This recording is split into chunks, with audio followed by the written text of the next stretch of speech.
పదామపహర్తారం దాతారం సర్వసంపదాం లోకాభిరామం శ్రీరామం భూయో భూయో నమామ్యహం.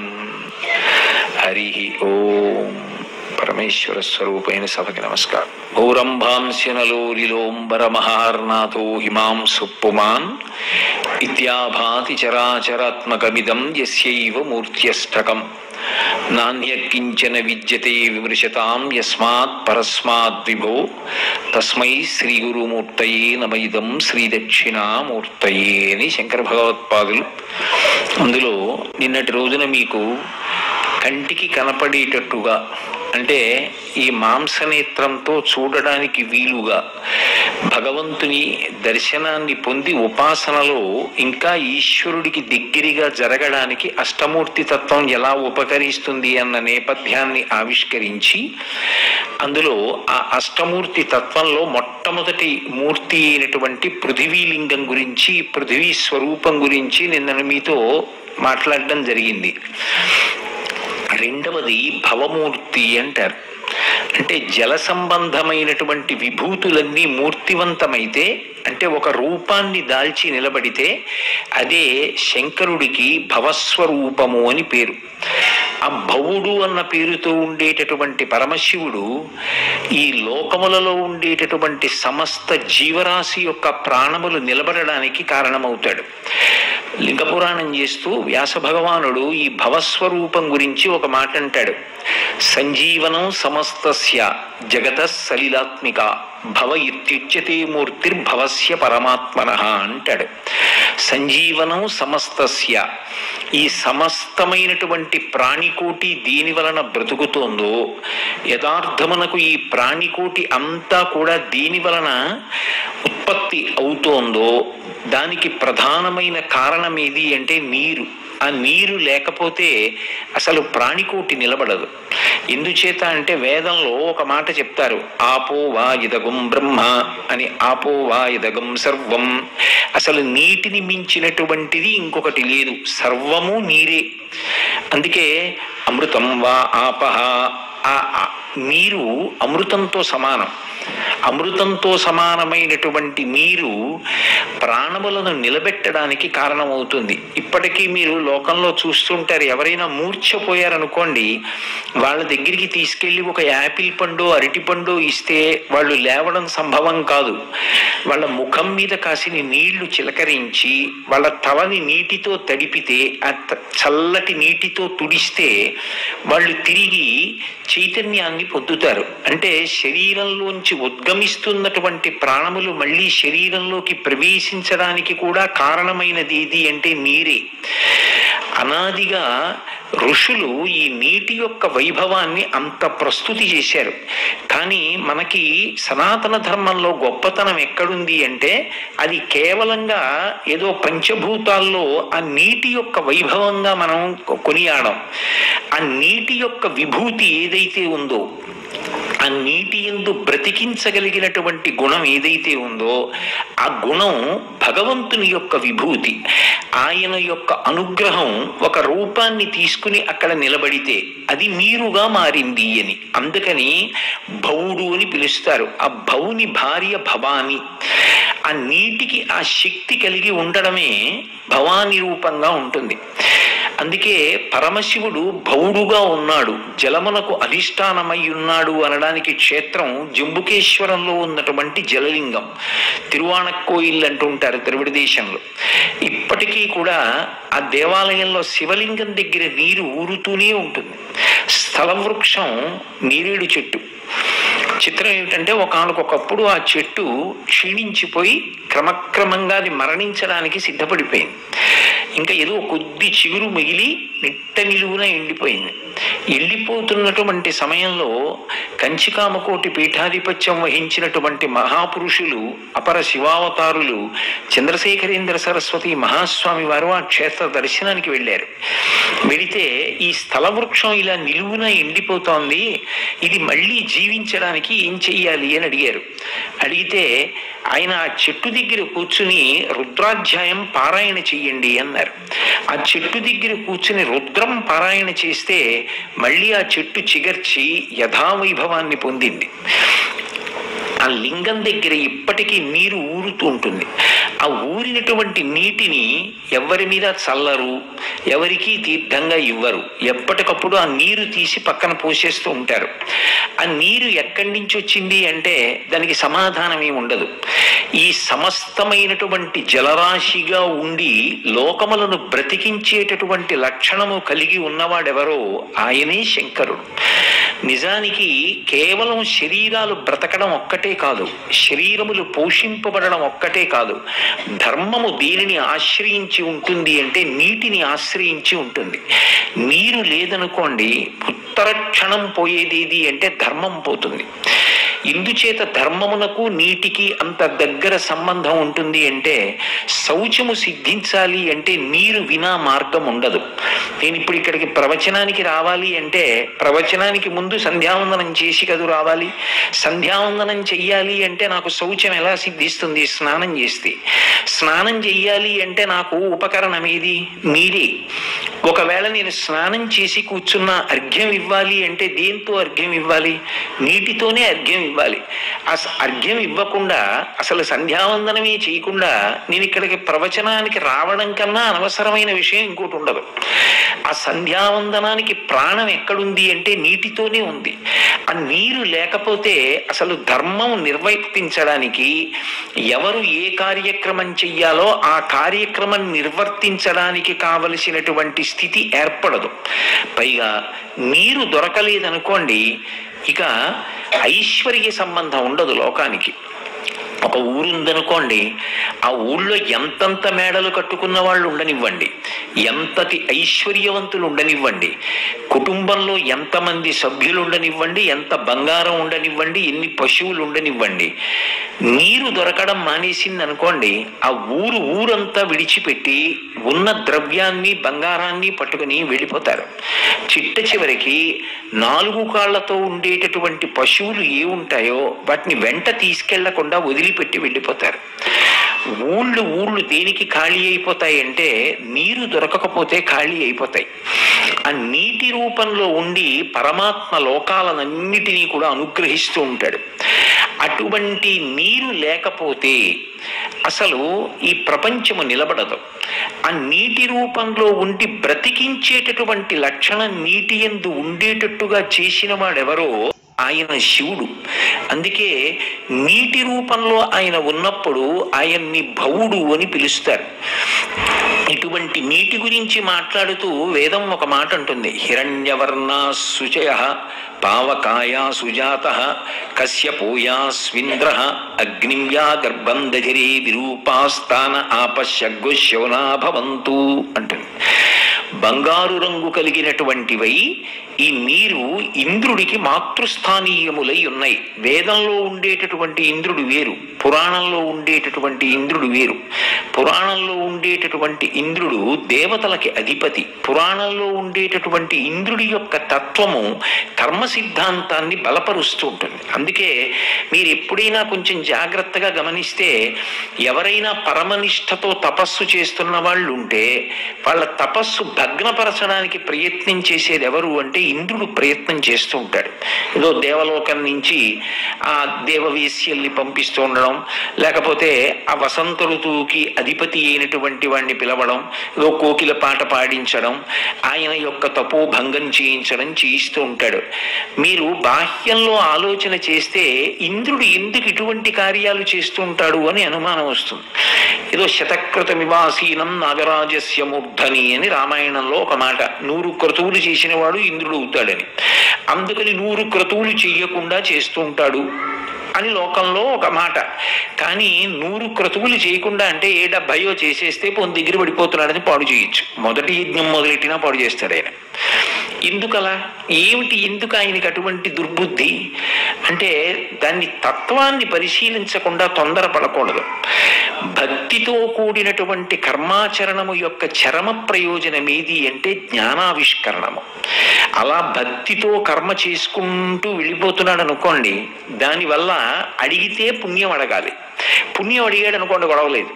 పుణ్యం అడిగితే అది అనుభవించడానికి మళ్ళీ ఏదో జన్మెత్తుతాడు, అందులో దాన్ని సుఖంగా అనుభవించేస్తాడు. కానీ నాకు పుణ్యము వద్దు, పాపము వద్దు, నేను దీన్ని విహిత కర్మగా ఈశ్వర ప్రీతి కొరకు చేస్తున్నాను అని చేసుకెళ్ళిపోతున్నాడు అనుకోండి, అది చిత్తశుద్ధికి కారకమవుతుంది. చిత్తశుద్ధి పాత్రత. ఒకసారి ఆ పాత్రత ఏర్పడితే భగవంతుడు ఆ భక్తితో కూడినటువంటి నిష్కామ కర్మ చేత ప్రీతి చెంది ఎప్పుడో అప్పుడు జ్ఞానాన్ని అనుగ్రహిస్తాడు. అది ఎలా ఉంటుంది అంటే, ఒకసారి అన్నం వండడానికి బియ్యం కడిగి నీళ్లలో బియ్యం పోసి అగ్నిహోత్రం మీద పెట్టిన తరువాత అన్ని బియ్యపు గింజలు మెతుకులైపోతాయి. అంతేకాని మళ్ళీ అనుమానం వచ్చి అందులో అన్ని మెతుకులు అయ్యాయా లేదా అని చూడక్కర్లేదు, అన్నీ మెతుకులవుతాయి. అన్ని బియ్యపు గింజలు మెతుకులు ఎలా అయ్యాయో అలా భక్తితో కూడిని చేసినటువంటి కర్మాచరణము వలన ఈశ్వరుడి యొక్క అనుగ్రహము చేత పాత్రతను పొంది, ఆ పాత్రత వలన పరమేశ్వరుడు కటాక్షించినటువంటి జ్ఞానము చేత ఇక్కడే ఆ క్షణంలోనే ఆయన ముక్తుడవుతాడు. అంటే నేను శరీరము కాదు అనేటటువంటి జ్ఞానాన్ని పొందుతాడు. ఆ జ్ఞానము అనుభవంగా వస్తే, అనుభవంలో నిలబడితే అప్పుడు ఆయన జీవన్ముక్తుడైనాడు అంటారు. జీవన్ముక్తుడైపోయాడు అనుకోండి, ఆయనకి విధి నిషేధము ఉండవు. విధి అంటే ఇది చెయ్యాలని కానీ, నిషేధం అంటే ఇది చెయ్యకూడదని కానీ ఉండవు. ఆ స్థాయికి వెళ్ళిపోయిన మహాపురుషులకు ఇక అన్వయం అవ్వదు. భగవాన్ రమణులు ఉన్నారనుకోండి, ఆయన చాలా కాలం బట్ట కట్టుకోలేదు. చుట్టూ ఉన్న వాళ్ళు అన్నారు, మీకు శరీర భ్రాంతి లేదు కానీ లోకానికి ఉంది, అందుకని లోకం కోసం మీరు ఒక గోచి పెట్టుకోండి అన్నారు. అలాగా అని ఆయన ఒక గోచి పెట్టుకున్నారు. ఇప్పుడు ఆయన కొరకు కాదు, ఆయనకి ఇది విధి, బట్ట కట్టుకోవాలి, ఇది నిషిద్ధం, బట్ట కట్టుకోకుండా తిరగకూడదు అని ఆయనకి ఏం ఉండవు. ఎప్పుడూ బ్రహ్మమునందు రమిస్తూ ఉంటారు. విధి నిషేధము రెండిటికి అతీతము. రమణులు సంధ్యావందనం చెయ్యరు, ఆయన చెయ్యలేదని నేను మానకూడదు. ఆయన ఆ స్థాయికి వెళ్ళిపోయారు. ఆయన ఎప్పుడూ బ్రహ్మమునందు రమిస్తూ బ్రహ్మవిద్ బ్రహ్మైవ భవతి, బ్రహ్మమును తెలుసుకుని బ్రహ్మమైపోయి ఉంటారు ఆయన. జ్ఞాని ఆ స్థాయిలో ఉంటాడు. అప్పుడు విధి నిషేధములు ఉండవు. విధి నిషేధములు ఉండవు కనుక కర్మ ఉండదు. కర్మ ఉండకపోతే ఏమవుతుందంటే ప్రధానంగా యజ్ఞం ఉండదు. యజ్ఞం లేకపోతే హవిస్సు ఉండదు. హవిస్సు లేకపోతే దేవతల కన్నా ఉండదు. అందుకు భగ్నం చేస్తూ ఉంటాడు. అది ప్రధాన కారణం. కర్మ వైపుకి మళ్ళీ తీసుకొస్తూ ఉంటుంది ఇంద్ర పదవి.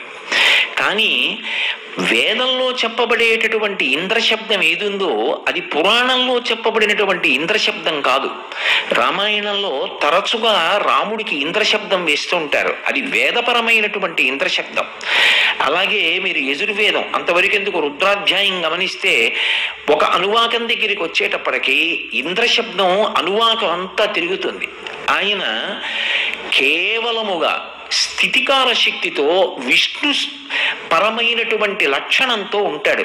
అటువంటి ఇంద్రతత్వము కలిగినటువంటి పదవి ఏది ఉందో దాన్ని వేదాలకి సంబంధించినటువంటి ఇంద్రతత్వము అని పిలుస్తారు. అది పౌరాణికమైనటువంటి ఇంద్రతత్వానికి వైదికమైన ఇంద్రతత్వానికి సంబంధం ఉండదు. అదిగో అలా ఆ కర్మ దాటి జ్ఞానమును పొంది విధి నిషేధములను దాటిపోతాడు వ్యక్తి. దానికి కూడా అసలు ప్రారంభం ఎక్కడ అంటే, ఒక ఉత్తమమైనటువంటి కర్మ చెయ్యాలి అంటే నీరు ఉంటే తప్ప జరగదు. రెండు, నీరు లేకపోతే అసలు ఎవ్వరూ కూడా ఇక యుక్తాయుక్త విచక్షణ అనేటటువంటి మాట ఉండదు. దీని పట్ల ఈ గౌరవం పాటించాలా పాటించకూడదా అన్న మాట ఉండదు. అటువంటి ఇంద్రుడు ఎవరున్నారో ఆయనకి ఈ జలములు మాతృస్థానీయములై ఉంటాయి. అందుకే పోతన గారు ఆ భాగవతం దశమస్కంధం చేస్తూ ఓ చిత్రమైనటువంటి పద్యం చేశారు. అందులో ఆయన అంటారు, విషధర రిపు గమనునికిని విషగళసకు నినికి విమల విషసయనునికిన్ విషభవ భవ జనకునికిని విషకుచను విషము కొనుట విషమే తలపన్ అంటారు. విషభవ భవ జనకునికిని అంటే ఎప్పుడూ నీటి యందు ఉండేటటువంటి వాడు, నీటిని ఆశ్రయించి, నారాయణ అంటాం కదా, నారములంటే నీరు, నీటిని ఆశ్రయించి ఉండేవాడు అంటే లోకములన్నీ బ్రతకడానికి కారణమైనటువంటి జలతత్వమును అధిష్ఠించి ఉండేవాడు అని విష్ణుతత్వంగా చెప్తే, అటువంటి వాడైనటువంటి వాడికి భవుడు బ్రహ్మగారు విషభవ భవ జనకునికిని ఆ అందులోంచి పుట్టినటువంటి తామర పువ్వులోంచి పుట్టిన బ్రహ్మగారికి జనకుడైనటువంటి నారాయణుడన్న శబ్దాన్ని నీటి పరంగా వేశారు పోతన గారు. కాబట్టి అటువంటి ఇంద్రుడికి మాతృస్థానీయములై ఉంటాయి, తల్లి స్థానంలో ఉన్నాయి నీళ్లు. అందుకని హిరణ్యవర్ణా శుచయ పావకాయ సుజాత, అటువంటి నీరు గర్భమునందు అగ్నిహోత్రాన్ని ధరించి ఉంటుంది. బాహ్యంలో కూడా సముద్ర గర్భమునందు ఏముంటుంది అంటే బడబాగ్ని ఉంటుంది. నీటి నుండి ఉత్పత్తి క్రమం చెప్పినప్పుడు ఈ విశ్వం ఎలా వచ్చింది అని చెప్తే ఆకాశాద్వాయు వాయురగ్ని అంటూ ఆకాశము నుండి వాయువు, వాయువు నుండి అగ్ని, అగ్ని నుండి జలము ఉత్పత్తి అయ్యాయి అని. అయినప్పుడు ఆ నీటి యొక్క గర్భమునందే జలము కూడా నిలబడి ఉంటుంది. అందుకే ఈ సమస్త భూతకోటి నిలబడడానికి కారణమైనది ఏది అంటే నీరు. సమస్త భూతకోటికి శౌచమునిచ్చేది ఏది అంటే నీరు. అటువంటి నీరు అందరికీ కూడా 10 లక్షణములను అనుగ్రహిస్తూ ఉంటుంది. ఇది ఈశ్వరానుగ్రహంగా వస్తుంది అని వేదం చెప్తోంది. అందుకే స్నానం చెయ్యకుండా ఉండం. ఎవరమైనా సరే స్నానం అనేటటువంటిది అత్యంత ప్రధానమైన కర్మ. ఆ స్నానం చేసేటప్పుడు గంగాది నదులను స్మరించకుండా లేదా కనీసంలో కనీసం భగవన్నామ స్మరణ లేకుండా చేసిన స్నానం కాకి స్నానం అంటారు. భగవన్నామం స్మరించి గంగే చ యమునే చైవ గోదావరి సరస్వతి నర్మదే సింధు కావేర్యౌ జలేస్మిన్ సన్నిధిం కురు ఆయాంతు స్నానం ద్రవ్యాణి చ సంప్రోక్ష్య అంటారు. అసలు స్నానం అన్న మాటకు అర్థం ఏంటంటే మజ్జనం అని. తల మునగాలి, తల మునిగితే స్నానం అంటే దాని అర్థం ఏమిటి? ప్రవహించేటటువంటి జలములలో కానీ నిలబడినటువంటి జలములు కలిగిన తటాకాదుల యందు కానీ తల మునిగేటట్టుగా స్నానం చేస్తే దానిని స్నానం అని పిలుస్తారు. అథవా అంత అవకాశం లేనప్పుడు ఏం చేస్తాం? ఆ నీళ్లు తీసి తల మించి పోసుకుంటాం. అలా స్నానం చేస్తే ఏమొస్తుంది అన్నారు. నీటి వలన 10 గుణములు కలుగుతాయి. ఈ 10 గుణములు ఎక్కడి నుంచి వస్తాయి అంటే కేవలము నీటి నుండి మాత్రమే ఉత్పన్నమవుతాయి. ఇది భారతీయ ధర్మమునందు సనాతన ధర్మమునందు ఉన్నటువంటి గొప్పతనం. అందుకని ఆయన భౌడయ్యాడు. జలము ఒక లింగస్వరూపం, ఒక శివస్వరూపం అయింది. అందులో మీరు మొట్టమొదటిది ఏది అంటే సాధో రూపంచ, సాధు రూపం కలుగుతుంది. సాధు రూపము అంటే ఉద్వేగములన్నీ అణగిపోయి చక్కటి స్వరూపము కలుగుతుంది. ఇప్పుడు నిద్రపోయాడు అనుకోండి ఒక వ్యక్తి, నవరంధ్రములు కూడా మలమును విడిచిపెడతాయి. 2 కన్ను రంధ్రాలు, 2 ముక్కు రంధ్రాలు 4, 2 చెవి రంధ్రాలు 6, నోరు 7, మలద్వారము మూత్రద్వారము 9 రంధ్రములు. ఈ 9 రంధ్రములు కూడా మలమును స్రవిస్తాయి. 9 రంధ్రములు మలమును స్రవిస్తే వాడు ఉత్తమ కర్మ చేయడానికి అర్హత కోల్పోతాడు. పైగా శరీరము యొక్క తేజస్సు క్షయమైపోతుంది. అందుకే చూడండి, ఏం నిద్రపోయి లేచావా ఏమిట్రా అలా ఉంది నీ ముఖం అంటారు. అది దేని చేత మళ్ళీ ఉత్సాహాన్ని పొందుతుంది, మంచి స్వరూపాన్ని పొందుతుంది అంటే స్నానము చేత పొందుతుంది. అందుకే మీరు చూడండి, నేను అలా అన్నానని మీరు తేలిగ్గా తీసుకోవద్దు. ఎక్కువ పర్యాయములు స్నానము చేసేటటువంటి వారి యొక్క తేజస్సు వేరుగా ఉంటుంది. అంత స్నానం చెయ్యనటువంటి వాళ్ళు, ఎక్కువ స్నానమునందు శ్రద్ధ లేని వారు ఎవరుంటారో వారి యందు అటువంటి కాంతి మీకు గోచరము కాదు. అందుకే సాధో రూపంచ, అసలు చక్కటి రూపము కలుగుట అంటే చూడగానే ప్రశాంతవదనము అనిపించాలంటే, ఉద్వేగములు అణిగేటట్టు చెయ్యాలి అంటే, మలము నుండి శౌచమును కల్పించాలి అంటే దాన్ని సాధించగలిగిన శక్తి దేని యందు నిబిడీకృతమైంది అంటే ఒక్క జలములయంది. ఒకప్పుడు పరమశివుడికి శుక్రాచార్యుల వారి మీద కోపం వచ్చింది. కోపం వచ్చి ఆయన చంపలేదు. ఎందుకు చంపలేదు అంటే, బృహస్పతి ఎలా అయితే దేవగురువో అలా శుక్రాచార్యుల వారు కూడా రాక్షసులకు గురువు. కానీ ఇద్దరు గురువులే. నిష్పక్షపాతంగా గురువు యందు అన్వయం అయినప్పుడు ఒక విషయం కనపడుతుంది. బృహస్పతి తన కొడుకైనటువంటి కచుడు విద్యాభ్యాసం చెయ్యాలంటే ఎవరి దగ్గరికి పంపించాడు? శుక్రాచార్యుల వారి దగ్గరికి పంపించాడు. శుక్రాచార్యుల వారి దగ్గర మృత సంజీవని విద్య నేర్చుకుని కచుడు దేవలోకానికి ఉపకారం చేశాడు. వాళ్ళ మధ్య ఏ విధమైనటువంటి వివాదాలు ఉండవు. బలిచక్రవర్తి విశ్వజిత్ యాగం చేశాడు అంటే, అంత గొప్పవాడయ్యాడంటే దానికి కారణం శుక్రాచార్యుల వారి అనుగ్రహం. అందుచేతనే ఏనాడు గురువుగారి అనుగ్రహం తొలగిపోతుందో ఆనాడు పతనమైపోతాడు. అప్పటి వరకు వేచి చూడండి అన్నాడు బృహస్పతి. ఎదురుగుండా వచ్చినవాడు విష్ణువురా, నువ్వు దానం ఇవ్వకన్నాడు శుక్రాచార్యుల వారు. ఏదైనా కానివ్వండి, మాట తప్పను, నేను ఇస్తానన్నాను, 3 అడుగులు ఇచ్చేస్తానన్నాడు.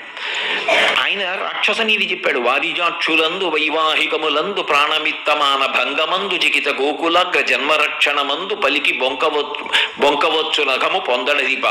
ఏం పర్వాలేదురా, అబద్ధం చెప్పి నేను అలా అనలేదు అన్నాడు. నేను అనను. బ్రతకవచ్చుగాక బహువిధంబులనైన వచ్చుగాక లేవి వచ్చుగాక జీవధనములైన చెడుగాక పడుగాక మాట మీరలేడు మానధనుడు.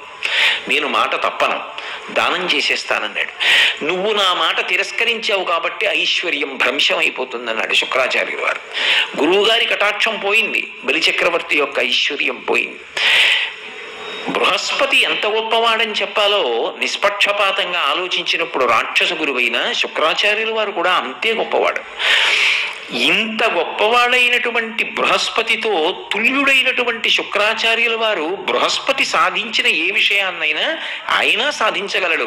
వచ్చిన ఒకే ఒక్క తేడా ఏమిటంటే, రాక్షసులు ఆయన్ని ఆశ్రయించారు, దేవతలు ఈయన్ని ఆశ్రయించారు. దేవతల వలన లోకములకు ఉపకారం జరుగుతుంది, రాక్షసుల వలన అపకారం జరుగుతుంది. అందుచేత శుక్రాచార్యుల వారు దేవగురువైనటువంటి బృహస్పతి పొందినటువంటి వైభవం లోకంలో సాధారణంగా పొందలేదేమో కానీ, బృహస్పతి కన్నా శుక్రాచార్యుల వారు తక్కువ అని సిద్ధాంతీకరించడం మాత్రం జాగ్రత్తగా బృహస్పతి మాటలను పరిశీలిస్తే అది సాధ్యం కాదన్న విషయం స్పష్టం అవుతుంది. కాబట్టి సాధో రూపంచ, సద్రూపము అంటే సాధు రూపము అంటే అన్ని ఉద్వేగములు అణగిపోయి చక్కటి రూపము అంటే చూడగానే ఏమి తేజస్సురా, మహానుభావుడు ఎంత ఏదో అర్ధచంద్రుని తేట నవగళించులలాట పట్టి తీర్చిన గంగ మట్టితోడ చెక్కుటద్దముల యందు జిగివిల్లువలు చిందు రమణీయమణి కుండలములతోడ అని పసివివ్రాత జలంగు మిషిమిదోపజలంగు అరుణాంశకోత్తరీయంబుతోడ సరిడీనిరా కట్టు చెడువాముల కట్టు బెడగారు నిర్కావి పింజతోడ ధవళ ధవళములగు జనిదములతోడ కాశికాముద్రయిడిన యుంగరంబుతోడ శాంతరసముప్పు బ్రహ్మతీజంబుతోడ ప్రవరుడయ్య చర ప్రవరుడపుడు అంటాడు అలసాని పెదన గారి మన చరిత్రలో. అలా శాంతరసముప్పు బ్రహ్మతీజంబుతోడ అటువంటి సాధురూపం దీనివల్ల సాధ్యమవుతుంది అంటే, ఆ స్నానము ఎక్కువ మాటలు చేసే అలవాటు ఉన్న చోట. మనకి భారతదేశం కర్మభూమి. కర్మభూమి అయినటువంటి భారతదేశంలో పుష్కలంగా లభిస్తుంది నీరు, నీటికి కొదవలేదు, అన్ని జీవనదులు ప్రవహిస్తూ ఉంటాయి. సాధోరూపంచ, సాధురూపంతో పాటుగా తేజస్సు అంటే కాంతి బాగా ఉద్దీపనం అవ్వాలి అంటే, కాంతి దేని చేత పెరుగుతుంది మనసుకి మనుష్యునకు అంటే వర్చస్సు అంటారు.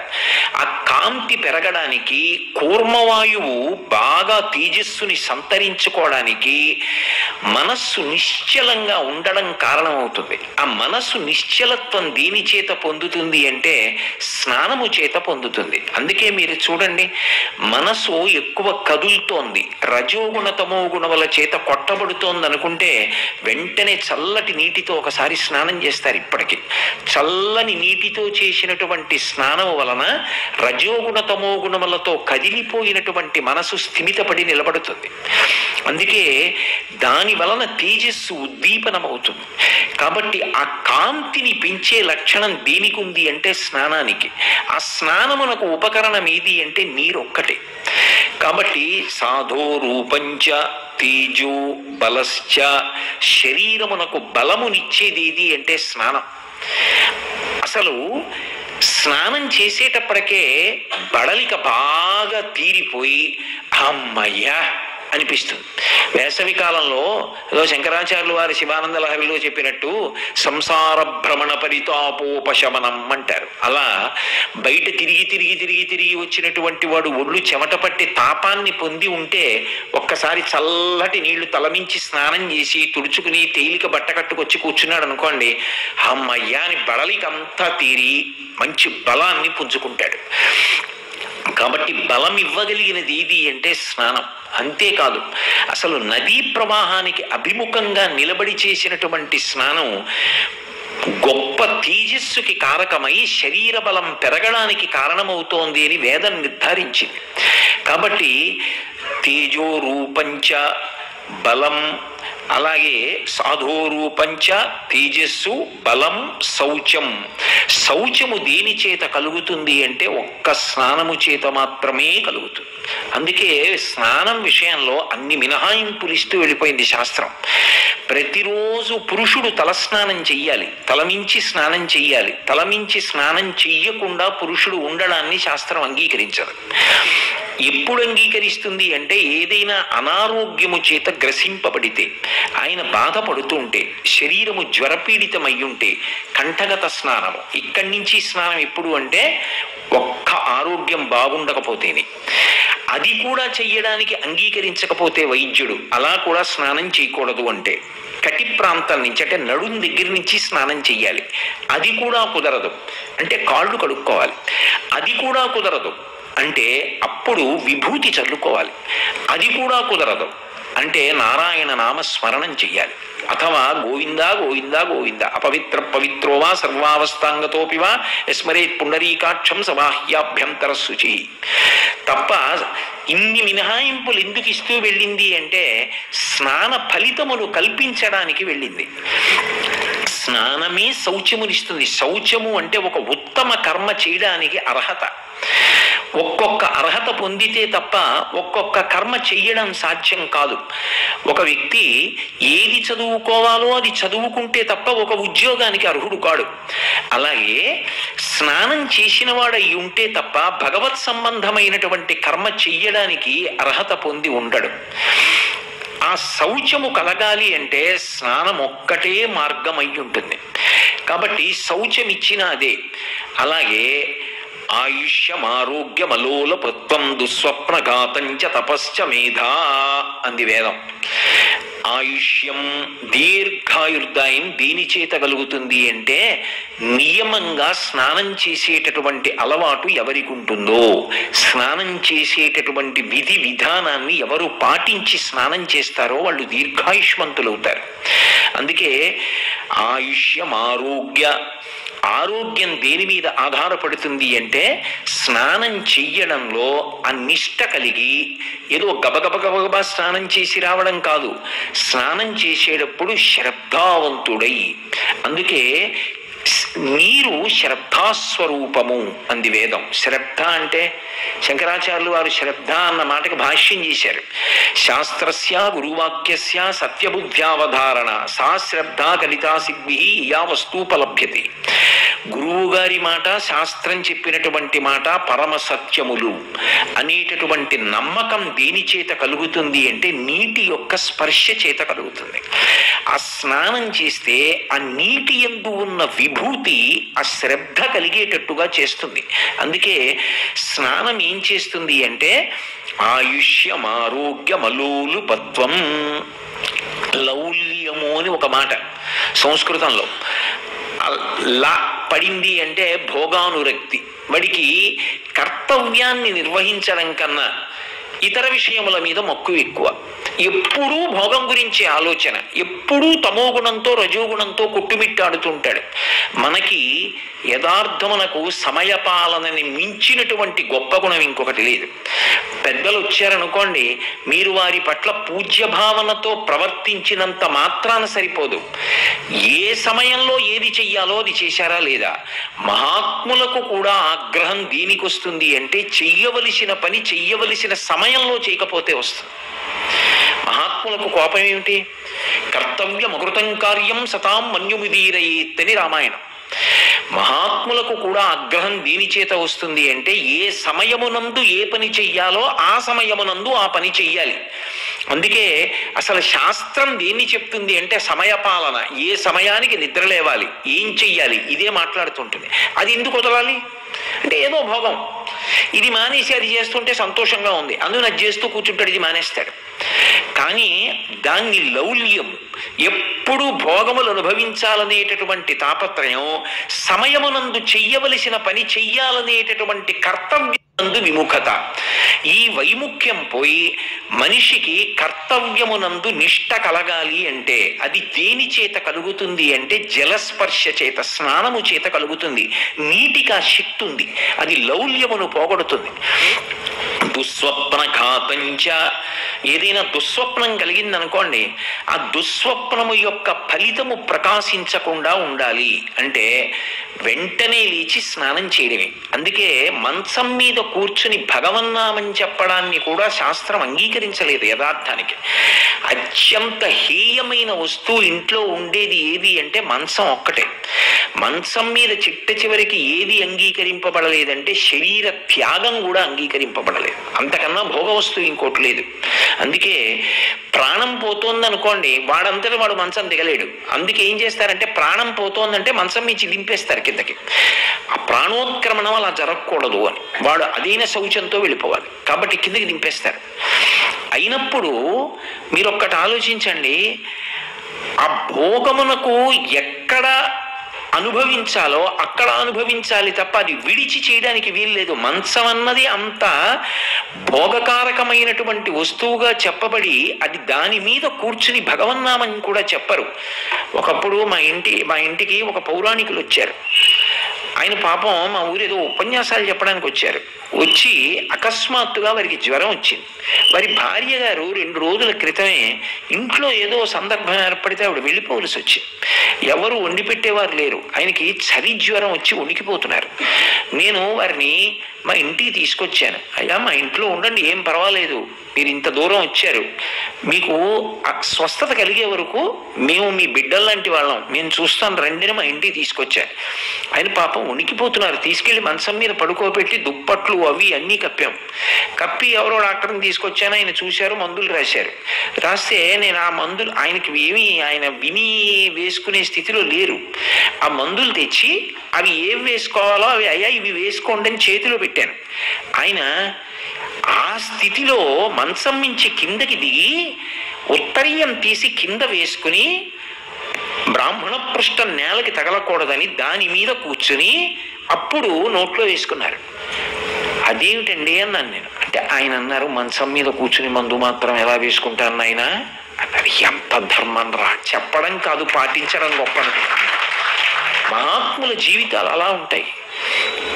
అటువంటిది శాస్త్రం మంచం మీద గోవిందనామని చెప్పడాన్ని అంగీకరించి, గోవింద అన్న నామం దుస్వప్నం వచ్చినప్పుడు పరిహారం ఏమిటి? స్నానం చేయాలి.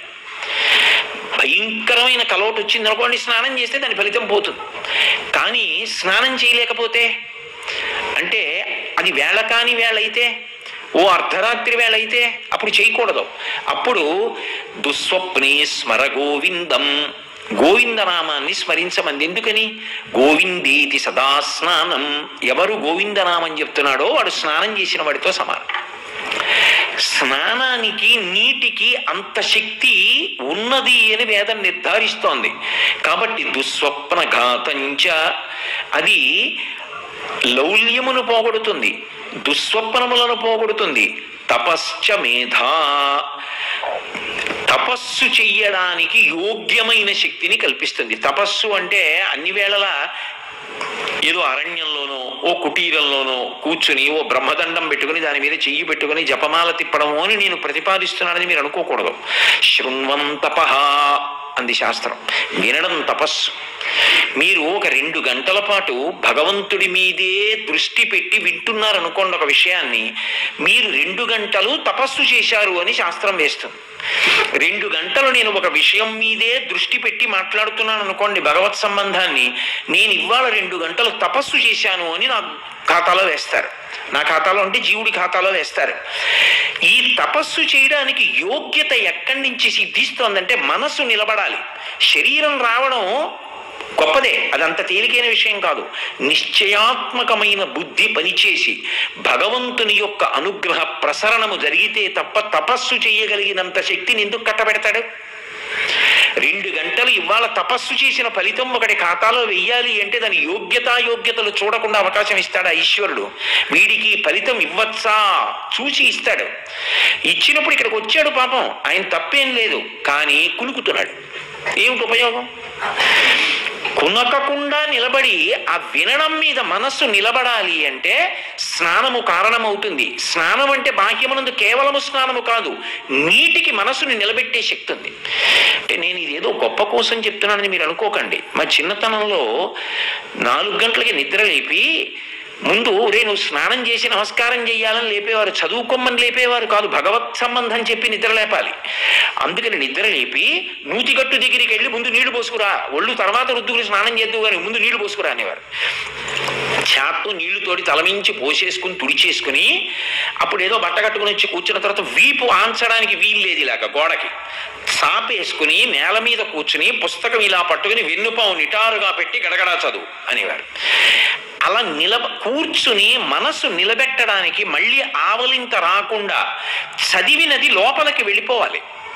నేను తిన్న అన్నం నేనైపోయినట్టు, నేను చదివినది నేనైపోవాలి, ఎప్పుడైనా అది జ్ఞాపకానికి రావాలి మళ్ళీ. అందుకు ఛందోబద్ధమైన కవిత్వం వచ్చింది. ఛందోబద్ధంగా ఎందుకు ఇస్తారంటే అది ధారణ చెయ్యడానికి యోగ్యమవుతుంది. అది ధారణ చేయవలసిన అవసరం లేదనుకోండి, వచనంగా రాస్తారు. ఏదో గజేంద్రమోక్షణ ఘట్టంలో అరణ్యాన్ని వర్ణిస్తున్నారు అనుకోండి, అక్కడ పులులు ఉన్నాయా సింహాలు ఉన్నాయా ఇవన్నీ గుర్తెట్టుకోక్కర్లేదు, ఎన్ని చెట్లు ఉన్నాయి, ఏ రకాల చెట్లు ఉన్నాయి, వచనం రాస్తారు. ఒక పద్యం జీవితాంతం గుర్తుపెట్టుకోవలసిన విషయం. అది మరిచిపోయారనుకోండి, జీవితం యొక్క అభ్యున్నతికి ఒక హేతువు పోయినట్టు అవుతుంది. అయినప్పుడు అది గుర్తుండాలి అంటే దాన్ని ఛందస్సులో ఇస్తారు. ఛందస్సులో ఇస్తే తొందరగా పట్టుకుంటుంది మనస్సు. పుస్తకం చదివాడు అంటే తాను పుస్తకం అయిపోవాలి, అప్పుడు ధారణలో ఉంటుంది. అది తపస్సు. ఆ జ్ఞాపక శక్తి దేని వల్ల వస్తుంది అంటే మేధ. అంటే జ్ఞాపక శక్తి పెరగడానికి హేతువేది? జలస్పర్శ చేత. ఆ జలస్పర్శ కలిగితే తప్ప, ఆ స్నానము చేస్తే తప్ప అసలు ఎదురుగుండా ఉన్నదాన్ని పట్టుకోగలిగిన శక్తి రాదు. గురువుగారు కూర్చొని ఒక మాట చెప్తున్నారు అనుకోండి, శిష్యుల్ని చుట్టూ కూర్చోబెట్టుకుని గురువుగారు ఊపిరిని పణంగా పెట్టి చెప్తున్నారు. గురువుగారు ఊపిరిని పణంగా పెట్టి ఒక విషయం చెప్తున్న దాన్ని పరమ శ్రద్ధతో శిష్యుడు అందుకోవాలి. అది ఎలా ఉండాలి అంటే ఆవు పాలు పితుకుతున్నట్టు ఉండాలి. దూడని వదిలి దూడ వెళ్ళి పొదుగుని గుద్ది పాలు చేపుకొచ్చిన తరువాత తీసి పక్కకు కట్టేసి నీళ్లు చల్లి పితుకులు కడిగేసి పాలు తీసేటప్పుడు పక్కవాడితో మాట్లాడుతున్న 2 మోకాళ్ల మధ్యలో పెట్టుకున్న బిందెలోకి శిరములను పట్టి లాగుతున్నప్పుడు పాల ధార మాత్రం గిన్నెలోనే పడాలి. పక్కకు పడిపోయింది ఆ పాలు నేలపాలైపోతాయి. పాలు ఎంత శ్రద్ధగా పితుకుతారో గురువుగారి దగ్గర కూర్చుని గురువుగారు మాట్లాడుతున్నప్పుడు వినడం అలా ఉండాలి. అప్పుడది విన్నది చదివినది ఎవరు ఎదురుగుండా కూర్చున్నాడో వాడైపోతుంది. అది మేధా, జ్ఞాపకంలో అలా ఉండిపోతుంది. ఆ సందర్భం వచ్చినప్పుడు తక్కువ జ్ఞాపకానికి వచ్చి ఓ గురువుగారు చెప్పారు నేను ఇలా బ్రతకాలి అని అలా బ్రతుకుతాడు. జీవితానికి అన్వయం అవుతుంది. అందుకే విద్యాభ్యాసం చేసేటటువంటి కాలం బ్రహ్మచర్యం కనుక బ్రహ్మచర్యం మీద ఎక్కువ నిబంధనలను వేదం విధించలేదు. ఏకాదశి నాడు ఉపవాసం చేయమని కానీ, లేకపోతే ఆఖరికి యజ్ఞంలో మీరు కూర్చుని హవిస్సివ్వండని కానీ అలా సమిధాదానం చేసి వదిలిపెట్టేసేయండి. గాయత్రి చేయి, సంధ్యావందనం చేయి, గురువుగారి దగ్గర కూర్చో, పాఠం నేర్చుకో. ఒకవేళ గాయత్రి చేసే అధికారం లేకపోతే నష్టమేం లేదు, గురువుగారు చెప్పింది విను చాలు. గురువు గారి దగ్గర నేర్చుకున్నది ఏదో అదే తర్వాత జీవితాంతం పనికొస్తుంది. అది జ్ఞాపకం ఉండాలి. అంతేగాని చిన్నప్పుడు ఎప్పుడో చెప్పారు కానండి అన్నీ మర్చిపోయానంటే ఎలా పనికొస్తుంది జీవితంలో? మంచి మాట జ్ఞాపకం ఉండిపోవడం మేధ. ఈ 10 లక్షణములు దేని వల్ల కలుగుతున్నాయి అంటే నీటి వలన కలుగుతున్నాయి. అది భవుడు, అది లింగస్వరూపం. అంతేకాదు అసలు నీటికి ఉన్నటువంటి గొప్పతనం ఒకటి ఉంది. ఆపో వై దేవాహ ఆపో వై సర్వా దేవాహ అంది వేదం. అసలు దేవతలందరూ ఎప్పుడైనా ప్రవేశించవలసి వస్తే ఎందులో ప్రవేశిస్తారు అంటే నీటిలోకి ప్రవేశిస్తారు. అందుకే మీరు చూడండి, ఒక మూర్తిని పెట్టి పూజ చేయడం వేరు, ఒక కలశ పెడుతూ ఉంటారు. ఎక్కడైనా సరే ఒక 7 రోజుల పాటు ఒక హోమం చేస్తున్నారు అనుకోండి, ఆఖరి రోజున పూర్ణాహుతి. ఈ ప్రధాన కలశ జలం అక్కడ పెట్టి ఈ 7 రోజులు ఎవరు దీక్ష చేసుకుని ఆ యజ్ఞమునందు ప్రధానంగా యజమానిగా ఉన్నాడో వాడికి అవబృధ స్నానం చేయించినప్పుడు ఈ ప్రధాన కలశ జలాలే తీసుకెళ్లి ఆయన శిరస్సు నుంచి పోస్తారు. అలా పోసిన తరువాత ఇంకా జుట్టు ఎవరైనా పట్టుకున్నాడు అనుకోండి కోపంతో, వాడు సర్వభ్రష్టుడైపోతాడు, వంశం అంతా నశించిపోతుంది. మహాభారతంలో రాజసూయాగం చేసి అవభృత స్నానం చేసిన ద్రౌపదీదేవి జుత్తు పట్టుకున్నాడు కాబట్టే దుశ్శాసనుడు వంశం నశించిపోయింది. ఆ నీటి చేత జుట్టు తడిస్తే అంత శక్తి వస్తుంది. ఒక పట్టాభిషేకం చేయాలనుకోండి నీటితో చేస్తారు. ఓ సన్యాసాశ్రమం ఇవ్వాలనుకోండి తల మీద సాలగ్రామం పెట్టి నీరు పోస్తారు. చిట్ట చివర శరీరాన్ని అంత్యేష్టి సంస్కారానికి పంపించేస్తున్నారు అనుకోండి నీరు పోసి పవిత్రం చేసి అగ్నిహోత్రంలోకి సమర్పించేస్తారు. మా నాన్నగారు బ్రతికున్నంత కాలం అగ్నిహోత్రాన్ని పూర్తి చేశాడు, ఇదిగో ఇప్పుడు అగ్నిహోత్రానికే సమర్పిస్తున్నానని కొడుకు ఇచ్చేస్తాడు. ఆఖరికి జీవము లేని దాన్ని కూడా అగ్నిహోత్రములోకి పంపేటప్పుడు శౌచ సిద్ధిని కల్పించేది ఏది అంటే ఆ నీరే. ఆ నీటికి అంత శక్తి ఉంది. ఆ నీటిలోకి దేవతలందరూ ప్రవేశిస్తారు. అందుకే తజ్జలాన్ అని ఒక పేరు. అందులోకి ప్రవేశించని దేవతా స్వరూపం ఉండదు. కలశ పెట్టి ఆవాహన చేస్తే అందులోకి ఏ దేవతలైనా ప్రవేశిస్తారు. అందుకే అధిష్టాన స్వరూపములన్నీ దీన్ని ఆశ్రయించి ఉంటాయి అంటే నీటిని ఆశ్రయించి ఉంటాయి. అందుకే మనకి శాస్త్రంలో ఇప్పటికీ కూడా నది అని ఉందనుకోండి, నదిని దాటితే ఆవలి ఒడ్డుకి వెళ్ళి ఆ నదికి మొక్కి నమస్కారం చేసి వెడతారు. శ్రీరామాయణంలో రామచంద్రమూర్తి సరయూ నదిని ఎంత గౌరవించాడో, సీతమ్మ గంగని దాటినప్పుడు గంగని ఎంత గౌరవించిందో మనకు అర్థం అవుతుంది. అనవసరంగా ఏ మాట మన వాళ్ళు వాడరు. ప్రతి నదీ స్వరూపం కూడా నీటితోటే. నీరు లేని నది ఏమిటంటే నది అంటేనే నీరు. కానీ నీటి ప్రవాహం నదీ స్వరూపంగా ఉంటే దానికి నది అని పిలవడానికి ఒక ప్రత్యేకమైనటువంటి కారణం ఉంది. యస్మాత్నాదం కృతవత్యః అని. అది ఒక గొప్ప నాదం చేస్తూ ప్రయాణం చేస్తూ వెళుతుంది, ప్రవహిస్తూ. అది ఎలా ఉంటుంది అంటే వేదం అంది అది మేఘముల యొక్క ఆఘాతము చేత కింద పడి రాళ్ల దెబ్బలు తగులుతూ వెళుతున్నప్పుడు ఆ నాదము ఒకటి వినపడుతూ ఉంటుంది నదిలోంచి. ఆ నాదము వినపడేటట్టుగా వెడుతున్నటువంటి జల ప్రవాహము ఏది ఉన్నదో దానికి నది అని పేరు. కారణాంతరముల చేత రకరకాల పేర్లు రావచ్చు, కానీ ప్రధానంగా ఒక నదికి అంత శక్తి ఎందువల్ల వచ్చింది అంటే అది జల ప్రవాహమైనటువంటి కారణం చేత. ఒక్కొక్కచో ఒక్కొక్క నదీ ప్రవాహం ఎంతంత శక్తిని పొంది ఉంటుంది అంటే అందులో స్నానం కాదు, ఇలా తీసి ఇలా చల్లుకున్నంత మాత్రం చేత పడిపోయిన వాడు పైకెక్కుతాడు. మీరు రామాయణాన్ని గమనిస్తే గంగానది పరమశివుని యొక్క తల నుంచి కింద పడి ప్రవాహంగా వెళ్ళిపోతున్నప్పుడు దాంట్లో స్నానం చేయడం కుదరలేదు. దాని ప్రవాహ వేగం అలా ఉందప్పుడు. గంగ ఆవిర్భవించినప్పుడు రంగతుంగతరంగ సంఘములతో రంజిల్లు ఘోషంబుతో బంగారంబగు పొంగుతో నురగతో పువ్వాట తుంపర్లతో భంగుల్సల్పుచు జంగలించు తన భో భాగము నుండి జారం గంగమ్మను దల్చితే శిరమునన్ రంజిల్లుతున్ శంకర. ఆ గంగలో స్నానం చెయ్యలేకపోయారు. క్షీణే పుణ్యే మర్త్యలోకం విశంతి. ఆ పైన స్వర్గలోకాది లోకాలలో ఉన్నటువంటి దేవతా పదములను అనుభవించినటువంటి పరమ పుణ్యాత్ములు పుణ్యం పూర్తయిపోయి కింద పడిపోతున్నారు మర్త్యలోకంలో. పడిపోయిన వారు ఏం చేశారంటే దాని కింద తల పెట్టలేక భవాంగపతితంతో ఎం పవిత్రమితి స్పృశు అని ఆ నీళ్లు తీసి ఇలా చల్లుకున్నారు. గంగా జలాలు చల్లుకున్నంత మాత్రం చేత వాళ్ళ పాపాలు పోయి పుణ్యాన్ని పొంది మళ్ళీ పైకి వెళ్ళిపోయారు దేవతా పదవుల్లోకి. ఒక్కొక్క జలమును అటువంటి శక్తి ఆవహించి ఉంటుంది. అందుకు కదా పరీక్షిత్ అంటాడు, అమ్మా అని పిలిచిన నరు పొమ్మా అని ముక్తి కడకు బుత్తుబట, రమ్మా నీ రూపముతో లెమ్మా నాకెదురంగ గంగ రమ్యతరంగా అంటాడు. గంగ దగ్గరికి వెళ్ళి ఎవరైనా అమ్మా అంటే చాలట, పొమ్మా అని ముక్తికి పంపిస్తుందట. అంతంత శక్తివంతములు. సనాతన ధర్మంలో నీటిని ఆశ్రయించి సమస్త దేవతలు ఉంటారు. అందులో ఈ దేవతలందరూ ఆశ్రయించి ఉండడము అనేటటువంటి విషయంలో ఒక పెద్ద పండగే ఉంది. అదే పుష్కరం.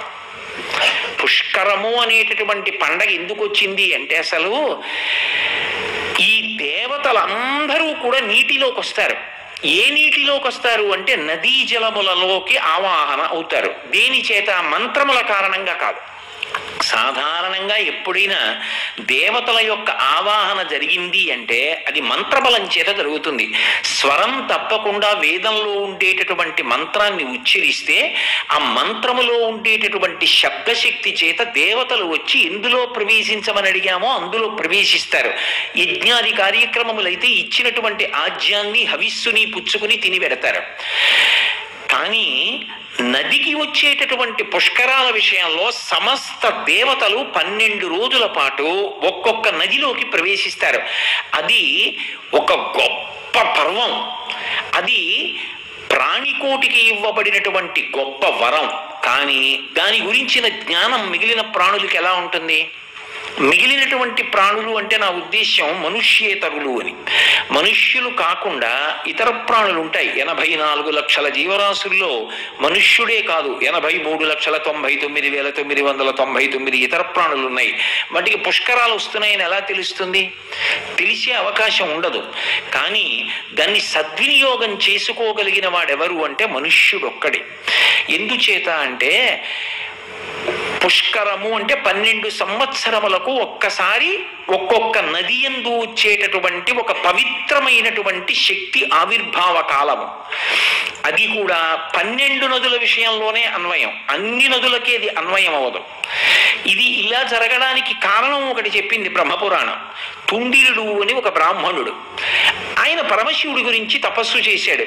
పరమేశ్వరుడు ఏమివ్వలేడు, ఆయనే భవుడు, ఆయనే జలరూపంగా ఉండేవాడు. కాబట్టి ఆయనని బ్రాహ్మణుడు వరమడిగాడు. నీకేం కావాలని అడిగాడు. ఆయన సాకార రూపంలో ప్రత్యక్షమై, నాకు ఒక కోరిక ఉంది, నేను తీర్థములు 3.5 కోట్ల తీర్థములకు చక్రవర్తిని కావాలి అన్నాడు. ఏమిటి తీర్థమునకున్న గొప్ప అంటే తీర్థము నది కన్నా వేరు కాదు. కానీ తీర్థమునకు ఒక ప్రత్యేక శక్తి ఉంటుంది. అందుకే మన వాళ్ళు తీర్థయాత్ర అంటారు. దైవ దర్శన యాత్ర అని ఎవరు అనరు. తీర్థమునందు స్నానము చెయ్యడం కోసం వెళ్ళిన యాత్ర ఏదో అది తీర్థయాత్ర. ఏది తీర్థము అంటే అంగిరసాది మహర్షులు, నేను వేదంలో చెప్పినటువంటి విషయాన్ని మీతో మనవి చేస్తున్నది. అంగిరసాది మహర్షులు ఒకానొకప్పుడు యజ్ఞక్రతువు చేసి వారు స్వర్గలోకానికి వెళ్ళిపోవాలి అని నిశ్చయం చేసుకుని వాళ్ళ యొక్క యజ్ఞ ఫలితాన్ని దీక్షని జలముల యందు నిక్షేపించి వెళ్ళిపోయారు. ఏ ఏ ప్రాంతముల యందు వారు అలా నిక్షేపించి వెళ్ళారో ఆ ప్రాంతముల యందు ప్రవహించేటటువంటి జలములకు తీర్థములని పేరు. ఆ తీర్థమునందు ఎవడైనా మజ్జనం చేశాడనుకోండి, తలముంచి స్నానం చేశాడనుకోండి, దానికి విశ్వాసము ప్రాతిపదిక. తలముంచి స్నానం చేశాడనుకోండి, ఉత్తర క్షణంలో వాడికి ఏ శక్తి కలుగుతుంది అంటే వాడు దీక్షితుడై యజ్ఞము చేసిన ఫలితం కలుగుతుంది. అసలు దీక్ష అన్నమాట వేదంలో అన్వయం దేనికి అంటే యజ్ఞానికి ఒక్కదానికే దీక్ష. అందుకే అవబృత స్నానం దేనికి అంటే యజ్ఞం చేసిన వాడే అవబృత స్నానం చేస్తాడు. దీక్షితుడై ఇక ఇంట్లో ఉండరు. ఇంటి నుంచి బయటికి వెళ్ళిపోయి ఏ నదీ తీరంలోనూ చేస్తారు. మీరు పురాణాలు పరిశీలనం చేస్తే గొప్ప గొప్ప రాజ్యాలు కలిగిన వాళ్ళు కూడా యజ్ఞాలు ఎక్కడ చేశారు అంటే నదీ తీరంలో చేస్తారు. ఆ నదీ తీరం అంత పరమ పవిత్రమైనటువంటి ప్రదేశం. ఎందుకని అంటే అక్కడ నీరు ప్రవహించి వెడుతోంది కాబట్టి. ఆ నదీ తీరంలో యజ్ఞం చేసి యజ్ఞం పూర్తయిపోయిన తర్వాత మేళతాళాలతో ఇంటికి ఎడతారు. దీక్షితుడు అంటారు అంతకాలం. అటువంటి దీక్ష చేసినటువంటి ఫలితం, యజ్ఞం చేసిన ఫలితం దేని వలన వస్తుంది అంటే తీర్థంలో స్నానం చేయడం వల్ల వస్తుంది. స్వామి పుష్కరిణి వెంకటాచలంలో ఒక తీర్థం. అసలు వెంకటాచలం వెళ్ళిన వాడు చేయవలసిన మొదటి పని ఏమిటి అంటే పుష్కరిణి స్నానం చేయాలి, తీర్థ స్నానం చేయాలి. అలా ఎన్నో తీర్థాలు ఉన్నాయి. గంగానదికి వెళ్ళాననుకోండి, ఎన్నో ఘాట్లు ఉంటాయి. ఎన్నో ఘాట్లున్నా ఒక ఘాట్ తీర్థ సంబంధమై ఉంటుంది. ఏది తీర్థ సంబంధమై ఉన్నదో మణికర్ణికా తీర్థము అంటారు.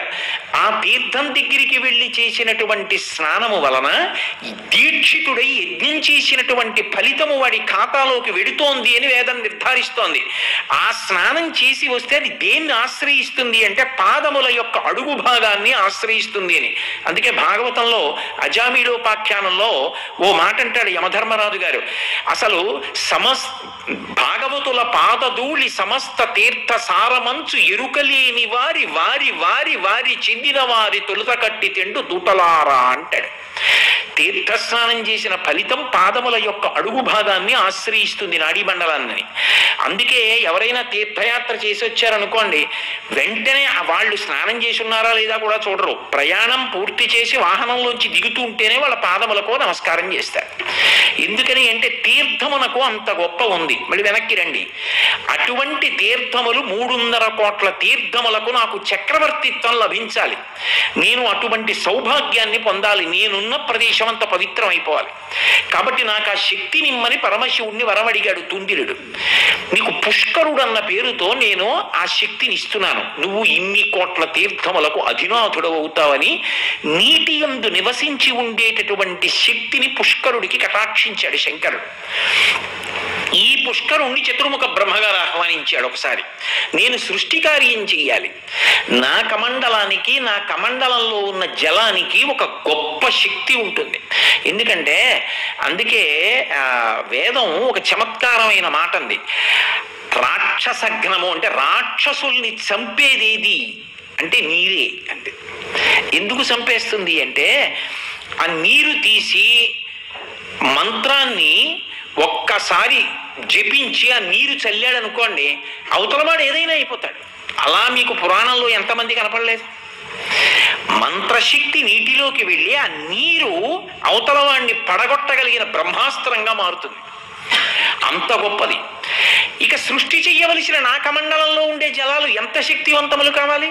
కాబట్టి నువ్వు వచ్చి నా కమండలంలో కూర్చోమన్నాడు పుష్కరుణ్ణి బ్రహ్మగారు. పుష్కరుడు పరమ సంతోషంగా బ్రహ్మగారి కమండలంలోకి ప్రవేశించడం కన్నా నాకు అదృష్టం ఏమిటని బ్రహ్మకమండలంలో కూర్చున్నాడు.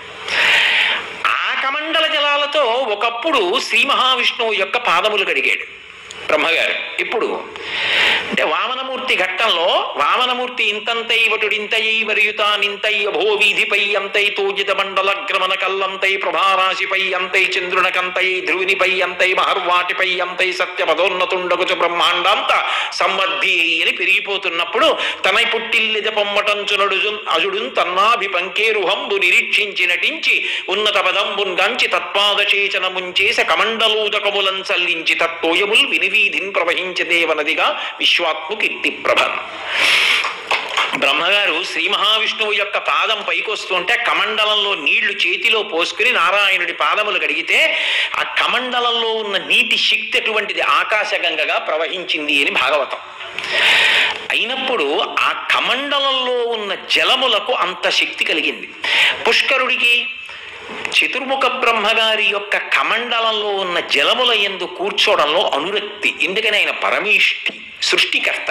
సృష్టికర్త అంటే ఒక గౌరవం ఉంటుంది. ఎందుకని ఆయన లోకములను సృజించినవాడు.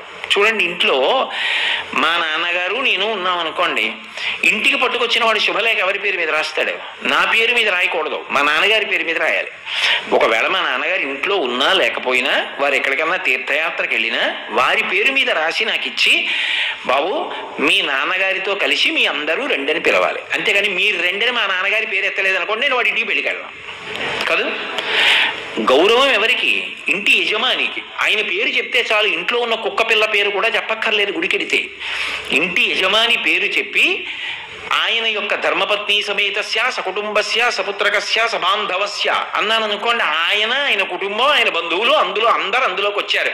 అంతేకాని మళ్ళీ ఒక్క లిల్లీ పువ్వు గులాబ్ పువ్వు పెట్టిన పేర్లన్నీ గుళ్ళోకి వెళ్ళి చెప్పి అర్చకుడితో చెప్పించి వెనకవాడి సమయం పాడు చేయకూడదు. శాస్త్రం ఎలా చెప్పిందో అలా చేస్తే చాలు. కాబట్టి ఇప్పుడు ఒక్క యజమాని తన కుటుంబం అంతటికీ కూడా అధినాయకుడై ఉన్నాడు, అంత గౌరవం ఉంది. మరి ఈ సమస్త బ్రహ్మాండములకు సృష్టికర్త అయినటువంటి బ్రహ్మగారికి ఎంత గౌరవం ఇవ్వాలి? తండ్రికి గౌరవం ఇవ్వలేదు అనుకోండి, లోకం ఏముంటుంది? ఏమి చవట కొడుకురా, తన తండ్రికే తాను గౌరవం ఇవ్వడు అంటుంది. అయ్యా మీ నాన్నగారు మిమ్మల్ని ఒక్కసారి కలవమన్నారండి, ఉపకారం చేసి పెడతాడు, మా అబ్బాయి దగ్గరికి వెళ్ళి అన్నారండి, వచ్చాను. మా నాన్నగారు చెప్తారండి, మీరు ఎలా నమ్మారు అన్నాడు అనుకోండి, ఎవరి గౌరవం పోయింది?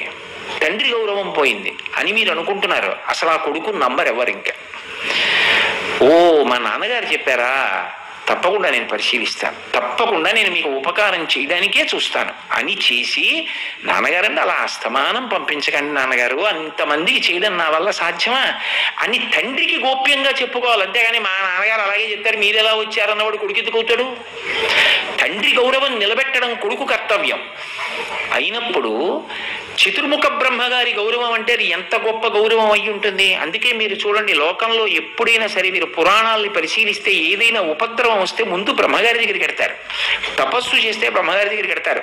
ఇలాంటి దిక్కుమాల వరాలన్నీ ఇచ్చి నా ప్రాణాలు తినేస్తున్నావు అని శ్రీ మహావిష్ణువు ఇప్పుడు అనరు. ఆయనకు గౌరవం ఉంటుంది, సృష్టికర్త. అటువంటి పదవిలో ఉంటాడు బ్రహ్మగారంటే. ఆయన కమండలంలో ఉన్నటువంటి జలములను ఆశ్రయించి ఉండడం పుష్కరుడికి ఒక హోదా, అదొక సంతోషకారకం. అటువంటి సృష్టికర్త కమండలంలో ఉండడం కాబట్టి పుష్కరుడు దాన్ని ఆశ్రయించి సంతోషంగా ఉన్నాడు. కానీ ఒకప్పుడు బృహస్పతి తపస్సు చేశాడు పరమేశ్వరుడి గురించి. ప్రత్యక్షం అయ్యాడు పరమేశ్వరి, ఏం కావాలన్నాడు. నేను 12 సంవత్సరములకు ఒక్కసారి ఒక్కొక్క నదిలోకి ప్రవేశిస్తుంటాను. బృహస్పతి గ్రహం ప్రవేశిస్తుంది నీటిలోకి లోకాలని అనుగ్రహించడానికి. అలా నేను ప్రవేశించేటప్పుడు నాతో పాటు పుష్కరుడు కూడా వస్తే బాగుంటుంది. ఎందుకంటే ఆయన ఇన్ని కోట్ల తీర్థములకు చక్రవర్తి కదూ, ఆయన కూడా నాతో వస్తే లోకములకు మహోపకారం జరుగుతుంది. అది ఈ జాతి గొప్పతనం ఎక్కడుందంటే మన వలన ఎంతమందికి ఉపకారం జరుగుతుంది అని ఆలోచిస్తారు. నేనే కాదు, అసలు గురుగ్రహమే విశేషమైనటువంటి అనుగ్రహ ప్రదాత. అందుకే జ్యోతిష్శాస్త్రం తెలిసిన వాళ్ళు మాట చెప్తుంటారు, మిగిలిన గ్రహములు ఎలా ఉన్నా పర్వాలేదండి, గురుగ్రహం బాగుంటే చాలు. గురుగ్రహం బాగులేదు ప్రమాద సంకేతం, అదొక్కటి సరిగ్గా ఉంటే కాపాడుకుంటుంది. అటువంటి గురుగ్రహానికి బలాన్ని ఇవ్వగలిగినటువంటి స్తోత్రం చేసిన ఘనత ఒక్క శంకర భగవత్పాదులకే చెల్లింది. దక్షిణామూర్తి స్తోత్రం దేనికి వచ్చింది అంటే, రోజు దక్షిణామూర్తి స్తోత్రం ఎవరు చేస్తారో వాళ్ళకి గురుగ్రహం యొక్క అనుగ్రహం ఎప్పుడూ ప్రసరిస్తూ ఉంటుంది. శంకరాచార్యుల వారు అలా పొదిగారు ఆ శక్తిని ఆ స్తోత్రంలోకి. అటువంటి గురువు లోకోపకారి బృహస్పతి. ఆయన ప్రతి 12 ఏళ్లకి ఒక నదిలోకి వెడతాడు. వెడుతున్నప్పుడు నాతో పాటు పుష్కరుణ్ణి కూడా పంపమని అడిగాడు. అడిగితే బ్రహ్మగారు అన్నాడు, తప్పకుండా. ఓయ్ పుష్కర, మంచి మాట కోసం అడిగాడు కదూ దేవగురువు, ఆయనతో పాటు వెళ్ళి ఆయన ఏ నదిలో ప్రవేశిస్తాడో ఆ నదికి వెడుతుంటాడు. అంటే పుష్కరుడు అన్నాడు, నాకు ఇష్టం లేదు. నాకు అలా బృహస్పతితో కలిసి ఆయన నది మారినప్పుడల్లా నేను ఇంకొక నదిలోకి వెడుతూ ఉండడం కన్నా నీ కమండలంలో ఉండడమే నాకు సంతోషం. అందుకని నన్ను వెళ్ళమని నిగ్రహించకు, నేను నీ కమండలంలోనే ఉంటానన్నాడు.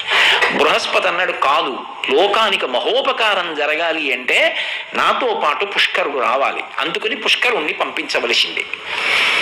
బ్రహ్మగారు ఆలోచించాడు. 4 ముఖాల మీద 4 చేతులు వేసుకుని కాసేపు ఆలోచించి దీనికి ఏదో పరిష్కారం చెయ్యాలి కదా. ఆయన అన్నాడు, సరే, ఆది పుష్కరములు అంటారు. అంటే ఒక నదికి పుష్కరం ప్రారంభమైతే మొట్టమొదటి 12 రోజులు నీతో పాటు నేను కూడా వచ్చేస్తాను. నేను వచ్చేస్తే కమండలం పట్టుకుని నాతో పుష్కరుడు వచ్చేస్తాడు. బ్రహ్మగారు బయలుదేరి వస్తే 33 కోట్ల మంది దేవతలు వచ్చేస్తారు. బ్రహ్మగారు వచ్చి, పుష్కరుడు వచ్చి, బృహస్పతి వచ్చి, దేవతలు వచ్చి, ఇంతమంది వస్తే ఎక్కడ ఉండాలి? ఆ జలముల యందు ఆవాహన అవుదాం, ఆ నీటి యందు ఉందాం. ఏ రాశిలో నువ్వు ఏ నదిలో కడతావో అప్పుడు నేను పుష్కరుడితో కలిసి వస్తాను. అందుకు పుష్కరం. ఇప్పుడు ఒక నదికి పుష్కరం వచ్చింది అనుకోండి, ఆ నదీ తీరంలో ఉన్న వారి అదృష్టం వేరు. ఎందుకో తెలుసా? శాస్త్రంలో ఒక మాట ఉంది, మనకి ఏ నది దగ్గరగా ఉంటుందో ఆ నదిని దేశకాలముల యందు స్మరించాలి. దేశకాల సంకీర్తనం అంటాం. అంటే ఎక్కడున్నాను చెప్పాలి. చెప్పేటప్పుడు ఏదో తంతి తపాలా శాఖ వారి చిరునామా చెప్పినట్టు చెప్పరు. గంగా గోదావరియో మధ్యదేశే కోకనద మహాక్షేత్రే స్వగృహే, ఏ నదుల మధ్యలో ఉన్నామో నదీనామాన్ని స్మరిస్తారు. వేదానికి నియమం ఏమిటంటే, నువ్వు బ్రతుకుతున్నది నీ పక్కన ఉన్న నది యొక్క నీటి చేత. అందుకని వేరొక నదిలో స్నానం చేయడానికి వెళ్ళాలి అంటే ముందు నువ్వు ఏ నీటిని తాగి బ్రతుకుతున్నావో ఆ నదీ స్నానం చేయకుండా వెళ్ళకూడదు. నేను కాశీ వెడుతున్నాను అనుకోండి, నేను గోదావరి స్నానం చేసి గంగ స్నానానికి వెళ్ళాలి. గోదావరి దగ్గర నిలబడి గంగని పొగడకూడదు. ఎందుకు పొగడకూడదు అంటే ఆవిడకి ఏదో కోపం వస్తుంది అనేది కాదు, అది కృతజ్ఞతా లక్షణం. అసలు ఆ నీళ్లు తాగి కదా ఈ శరీరం ఉంది. అక్కడికి వెళ్ళి ఆవిడకి ఓ నమస్కారం చేయాలి, అది మర్యాద. అంతేకాని వాళ్ళిద్దరికి ఏదో కోపాలు వచ్చేస్తాయని భావన చేయకూడదు. అది మనకి ప్రవర్తన తెలియడం. నది విషయంలో అంత జాగ్రత్త వేదం చెప్పింది. అయినప్పుడు ఒక్కొక్క రాశిలో ఒక్కొక్క నదిలోకి బృహస్పతి ప్రవేశిస్తాడు. మీకు నేను ఒక ఉదాహరణ చెప్పాలి అంటే, మేషరాశిలోకి బృహస్పతి ప్రవేశించాడు అనుకోండి, గంగా నదికి పుష్కరాలు వస్తాయి. వృషభ రాశిలోకి బృహస్పతి ప్రవేశించాడు అనుకోండి, నర్మదా నదికి పుష్కరాలు వస్తాయి. అలా కాకుండా మిథున రాశిలోకి బృహస్పతి ప్రవేశించాడు అనుకోండి, సరస్వతీ నదికి పుష్కరాలు వస్తాయి. కర్కాటక రాశిలోకి బృహస్పతి ప్రవేశించాడు అనుకోండి, ఆయనతో పాటు మిగిలిన వాళ్ళందరూ ప్రవేశిస్తారు, యమునా నదికి పుష్కరాలు వస్తాయి. సింహరాశిలోకి బృహస్పతి ప్రవేశించాడు అనుకోండి, గోదావరి నదికి పుష్కరాలు వస్తాయి. కన్యా రాశిలోకి బృహస్పతి ప్రవేశించాడు అనుకోండి, కృష్ణా నదికి పుష్కరాలు వస్తాయి. అలాగే తులారాశిలోకి ప్రవేశించాడు అనుకోండి, కావేరీ నదికి పుష్కరాలు వస్తాయి. వృశ్చిక రాశిలోకి ప్రవేశించాడు అనుకోండి, భీమరథీ నదికి పుష్కరాలు వస్తాయి. ఆయన ధనుర్రాశిలోకి ప్రవేశిస్తే బ్రహ్మపుత్రకి పుష్కరాలు వస్తాయి. ఆయన మకర రాశిలోకి ప్రవేశించాడు అనుకోండి, ఆయన ప్రత్యేకంగా మకర రాశిలో ఉంటే తుంగభద్రా నదికి పుష్కరాలు వస్తాయి. ఆయన కుంభరాశిలోకి ప్రవేశించాడు అనుకోండి, సింధు నదికి పుష్కరాలు వస్తాయి. ఆయన మీనరాశిలోకి ప్రవేశిస్తే ప్రణీతా నదికి పుష్కరాలు వస్తాయి. అది 12 క్రమం. ఇప్పుడు ఆయన ఏ రాశిలోకి వెళ్ళాడో అప్పుడు ఈ నదికి పుష్కరం వస్తుంది. ఇప్పుడు ఆయన అలా ఈ 12 నదులకే వెడతాడు. కుంభమేళా 4 ప్రాంతాలకే జరుగుతుంది. కుంభమేళా జరిగిందనుకోండి, అది వేరు. కుంభమేళా ప్రాంతాన్ని బట్టి ఉంటుంది, నదిని బట్టి కాదు. అది అమృత భాండ స్పర్శ చేత వచ్చింది. అది రెండు రాసుల యందు సూర్యచంద్ర గ్రహ సంచారాన్ని బట్టి ఉంటే హరిద్వార్, లేకపోతే ప్రయాగ, తప్పితే ఉజ్జయిన్, లేకపోతే త్రయంబక్. ఈ 4 చోట్లే కుంభమేళా. 5వ చోట కుంభమేళా ఉండదు. కానీ పుష్కరం ఈ 12 నదులకు వస్తుంది. వచ్చినప్పుడు అందుకే 12 సంవత్సరాలకు ఒకసారి వస్తుంది. అది మళ్ళీ రమ్మంటే వచ్చే అవకాశం కాదు. 12 రోజులు ఆది పుష్కరములు అంటారు. ఆ సంవత్సరానికి చివర అంత్య పుష్కరములు 12 రోజులు అంటారు. ఈ 12 ఆ 12 బృహస్పతి గ్రహంతో పాటుగా పుష్కరుడి కోసం వరం ఇచ్చినందుకు చతుర్ముఖ బ్రహ్మగారు, చతుర్ముఖ బ్రహ్మగారితో పాటు సమస్త దేవతల వెనక ఋషిమండలం. ఎందుకంటే బ్రహ్మసభని గురించి వర్ణిస్తారు. బ్రహ్మగారి సభలో ఎవరుంటారు అంటే చాలా చాలా అనుష్ఠానం చేసి ఇంకా అంత బాగా మోక్షం పొందడానికి కావలసినంత స్థితికి వెళ్ళిపోని వాళ్ళని బ్రహ్మసభలోకి ప్రవేశపెడతారు. గృహస్థాశ్రమంలో పుత్రుణ్ణి కని పితృరుణం తీరిపోతే, అదే కదా మృకండ మహర్షి వృత్తాంతంలో వర్ణిస్తారు, బ్రహ్మసభలో కూర్చోబెడతారు వాళ్ళందరినీ. సభాధ్యక్షుడు బ్రహ్మగారు. ఆ బ్రహ్మగారే వెళ్ళిపోయారు అనుకోండి పుష్కరానికి, ఆయనతో పాటు ఋషులందరూ వెళ్ళిపోతారు. ఋషి స్పర్శ, దేవతా స్పర్శ, బ్రహ్మస్పర్శ, బృహస్పతి స్పర్శ, పుష్కర స్పర్శ, ఇంతమందితో నదీ జలములకు తీసుకునే శక్తి ఉంటుంది. అది తీసుకుంటుంది.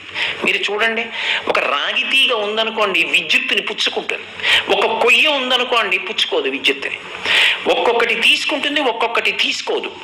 దేవతల యొక్క శక్తుల్ని, దేవతలకు స్థానాన్ని కల్పించడంలో మొట్టమొదట ఉండేటటువంటిది ఏది అంటే జలం. దానికి ఆ శక్తి ఎక్కడి నుంచి వచ్చింది అంటే శివానుగ్రహం. ఆ అనుగ్రహము మూర్తివంతమైతే అంటే ఒక రూపంగా నిలబడితే అది భవుడు, అది శివుడు.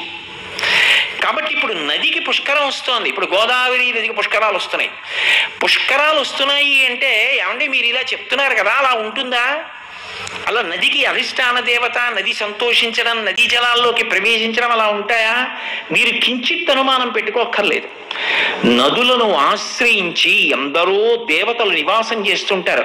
మీకు ప్రత్యక్షమైన ఉదాహరణ ఒకటి చెప్తాను. ఇప్పటికీ మీరు భద్రాచలం వెడితే, భద్రాచలంలో రామచంద్ర ప్రభువు వెలిసినటువంటి కొండ పక్కనే చిన్న గుట్ట ఉంటుంది. ఆ గుట్ట మీద మనకి యోగానంద లక్ష్మీ నరసింహస్వామి వారిని ఉంటారు. ఆయన పక్కన లక్ష్మీదేవి ఉండదు, ఉత్సవమూర్తిలో ఉంటుంది. ఆయన మెడలో బంగారు పతకంలో లక్ష్మీదేవి ఉంటుంది. యోగానంద లక్ష్మీ నరసింహుడు అంటారు. ఆయన ఎక్కడుండేవారో తెలుసా? ఆయన గోదావరి నదిలో ఉండేవాడు. ఎక్కడ? పాపికొండలు అంటున్నాం. శ్రీనాథుడి యొక్క భీమఖండం చదివితే అర్థమవుతుంది. పాపికొండలు కావు, అవి పాపిడి కొండలు. ఇలా జుట్టు పాపిడి తీసి అటు ఇటు చల్లినట్టు ఆ కొండల దగ్గరికి వెళ్ళేటప్పటికి గోదావరి ఇలా చీల్తుంది కాబట్టి మధ్యలో ఉన్నదాన్ని పాపిడి కొండ అంటారు. ఆ పాపిడి కొండ దగ్గరికి పడవలు వచ్చేటప్పటికి పూర్వం భద్రాచలం నుంచి రాజమండ్రి వరకు ఎక్కువగా పడవల మీద వచ్చి వెళ్ళేవారు. అక్కడ దాకా వచ్చేటప్పటికి లోపల నుంచి సింహగర్జన పెడబొబ్బలు వినపడేవి. పడవలు ఆపేసేవారు. లోపలికి కొబ్బరికాయలు, అరటిపళ్ళు, పసుపు, కుంకం ఇలాంటివి వేసి భగవన్నామని చెప్పేవారు. చెప్పిన తర్వాత కాసేపటికి బొబ్బలు ఆగిపోయేవి. ఆ బొబ్బలు ఆగిపోయిన తర్వాత పడవలు వెళ్ళిపోతుండేవి. దీని మీద చక్రవర్తుల లక్ష్మీ నరసింహ గారని ఆవిడ పుస్తకం కూడా రాశారు మహాతల్లి. అందులో చాలా కాలం అయిపోయిన తర్వాత అనుమానం వచ్చింది, ఏమిటి ఇంతంత బొబ్బలు వినపడతాయి నీటిలో, ఎవరున్నారు అని. పెద్ద పెద్ద వలలు వేసి కొంతమంది అసలు ఏముందో ధైర్యం చేసి పరిశీలిద్దామని వలలు వేసి లాగారు. అందులోంచి పెడబొబ్బలు పెడుతూ వచ్చింది మూర్తి. యోగానంద లక్ష్మీ నరసింహస్వామి, ఆయన ఇప్పటికీ భద్రాచలంలో రామచంద్రమూర్తి పక్కన కొండ మీద ఉన్నారు. అప్పటి నుంచే గోదావరిలో బొబ్బలు అయిపోయి అప్పటి వరకు బొబ్బలు వినపడేవి. మా చిన్నతనంలో నాకు బాగా జ్ఞాపకం, ఒరే పాపిడి కొండల దాకా వెళ్ళిన తర్వాత కొబ్బరికాయ కొట్టాలరా పడవలో భద్రాచలం వెడితే అంటుండేవారు. ఆశ్రయించి ఉన్నాడా లేదా నదీ జలాల్ని? అంటే గోదావరి పుష్కరాలు వస్తున్నాయి కాబట్టి నేను గోదావరి మాత వైభవం గురించి, ఆ నీటికి ఉండే శక్తి గురించి మీతో విజ్ఞాపన చేస్తున్నాను. రామదాసు గారు భద్రాచల దేవాలయాన్ని నిర్మించాడు. ఆయన అంత దేవాలయాన్ని నిర్మించేసిన తర్వాత ఆలయ శిఖరం మీద సుదర్శన చక్రం పెట్టవలసి వచ్చింది. ఆలయ శిఖరం మీద సుదర్శన చక్రం పెట్టవలసి వస్తే ఎందరో స్వర్ణకారుల్ని పిలిపించాడు, లోహకారుల్ని పిలిపించాడు, తయారు చేయించాడు. ఏ చక్రం పైన పెట్టినా, ఏ ముహూర్తంలో పెట్టినా నిలబడేది కాదు. ఆయన బాధపడి, అయ్యో పైన చక్రం నిలబట్టలేదు ఎలా? రామచంద్ర ప్రభువుని ధ్యానం చేశాడు. రామచంద్ర ప్రభువుని ధ్యానం చేస్తే ఆయనకి రామచంద్రమూర్తి స్వప్నమునందు సాక్షాత్కరించారు. సాక్షాత్కరించి ఈ క్షేత్రంలో పైన ఉండవలసినటువంటి సుదర్శన చక్రం మానవ నిర్మితము కుదరదు, దాన్ని నేను అనుగ్రహిస్తాను. రేపటి రోజున నువ్వు గోదావరిలో దిగి 2 చేతులు చాపు, అలల పడవ మీద నీకు సుదర్శన చక్రం అందుతుంది, దాన్ని ప్రతిష్ఠ చెయ్యి, గోదావరి మాత బహూకరిస్తుంది అన్నాడు. ఆయన మరునాడు స్నానం చేసి గోదావరి నదిలో నిలబడి 2 చేతులు చాపి రామచంద్రమూర్తిని ప్రార్థన చేశారు. నీటి మీద తేలుతూ వచ్చింది సుదర్శన చక్రం. అదే ఇప్పటికీ భద్రాచల దేవాలయం శిఖరం మీద ఉంది. గోదావరి నదికి అధిష్టానం ఉన్నది, అనుగ్రహిస్తుంది అని మీరు నమ్ముతారా ఇప్పటికైనా? ఎన్ని విశేషాలంటే గోదావరి నది యొక్క జలములన్నీ కూడా చల్లగా ఉంటాయి. గుండాల అని భద్రాచలానికి చాలా దగ్గరలో గ్రామం ఉంది. అక్కడికి వెళ్ళేటప్పటికి మాత్రం గోదావరి జలాలు విపరీతమైన వేడిగా ఉంటాయి. ఎందువల్ల అంటే అక్కడ ఉష్ణకుండం ఉంది. అక్కడ ఒక్క చోట అంత వేడిగా నీళ్లు ఎందుకుంటాయో తెలుసా? ఒకనొకప్పుడు అనంతమైన పడగలతో ఆదిశేషుడు అక్కడ కూర్చున్నాడు. ఆయన యొక్క విషపు వాయువుల చేత తప్తమైంది. ఇప్పటికీ దాని శక్తి, దాని చేత వేడిగానే ఉంటుంది నీరు. అక్కడ ఉష్ణగుండం అంటారు. ఆయన శివలింగ ప్రతిష్ఠ చేసి పూజ చేశాడు ఆదిశేషుడు. ఇప్పటికీ మీరు వెళితే శేషేశ్వరుడు అని పిలుస్తారు. శివలింగం ఉంది, ఆదిశేష ప్రతిష్ఠ. గోదావరిలో ఉష్ణకుండం ఉంది. కొద్ది కిలోమీటర్ల దూరం భద్రాచలానికి, ఎంతో దూరం కాదు. ఇంకా ఆశ్చర్యకరమైన విషయం, నదికి అధిష్టాన దేవతలు ఉన్నారు, నదులు అనుగ్రహిస్తాయి.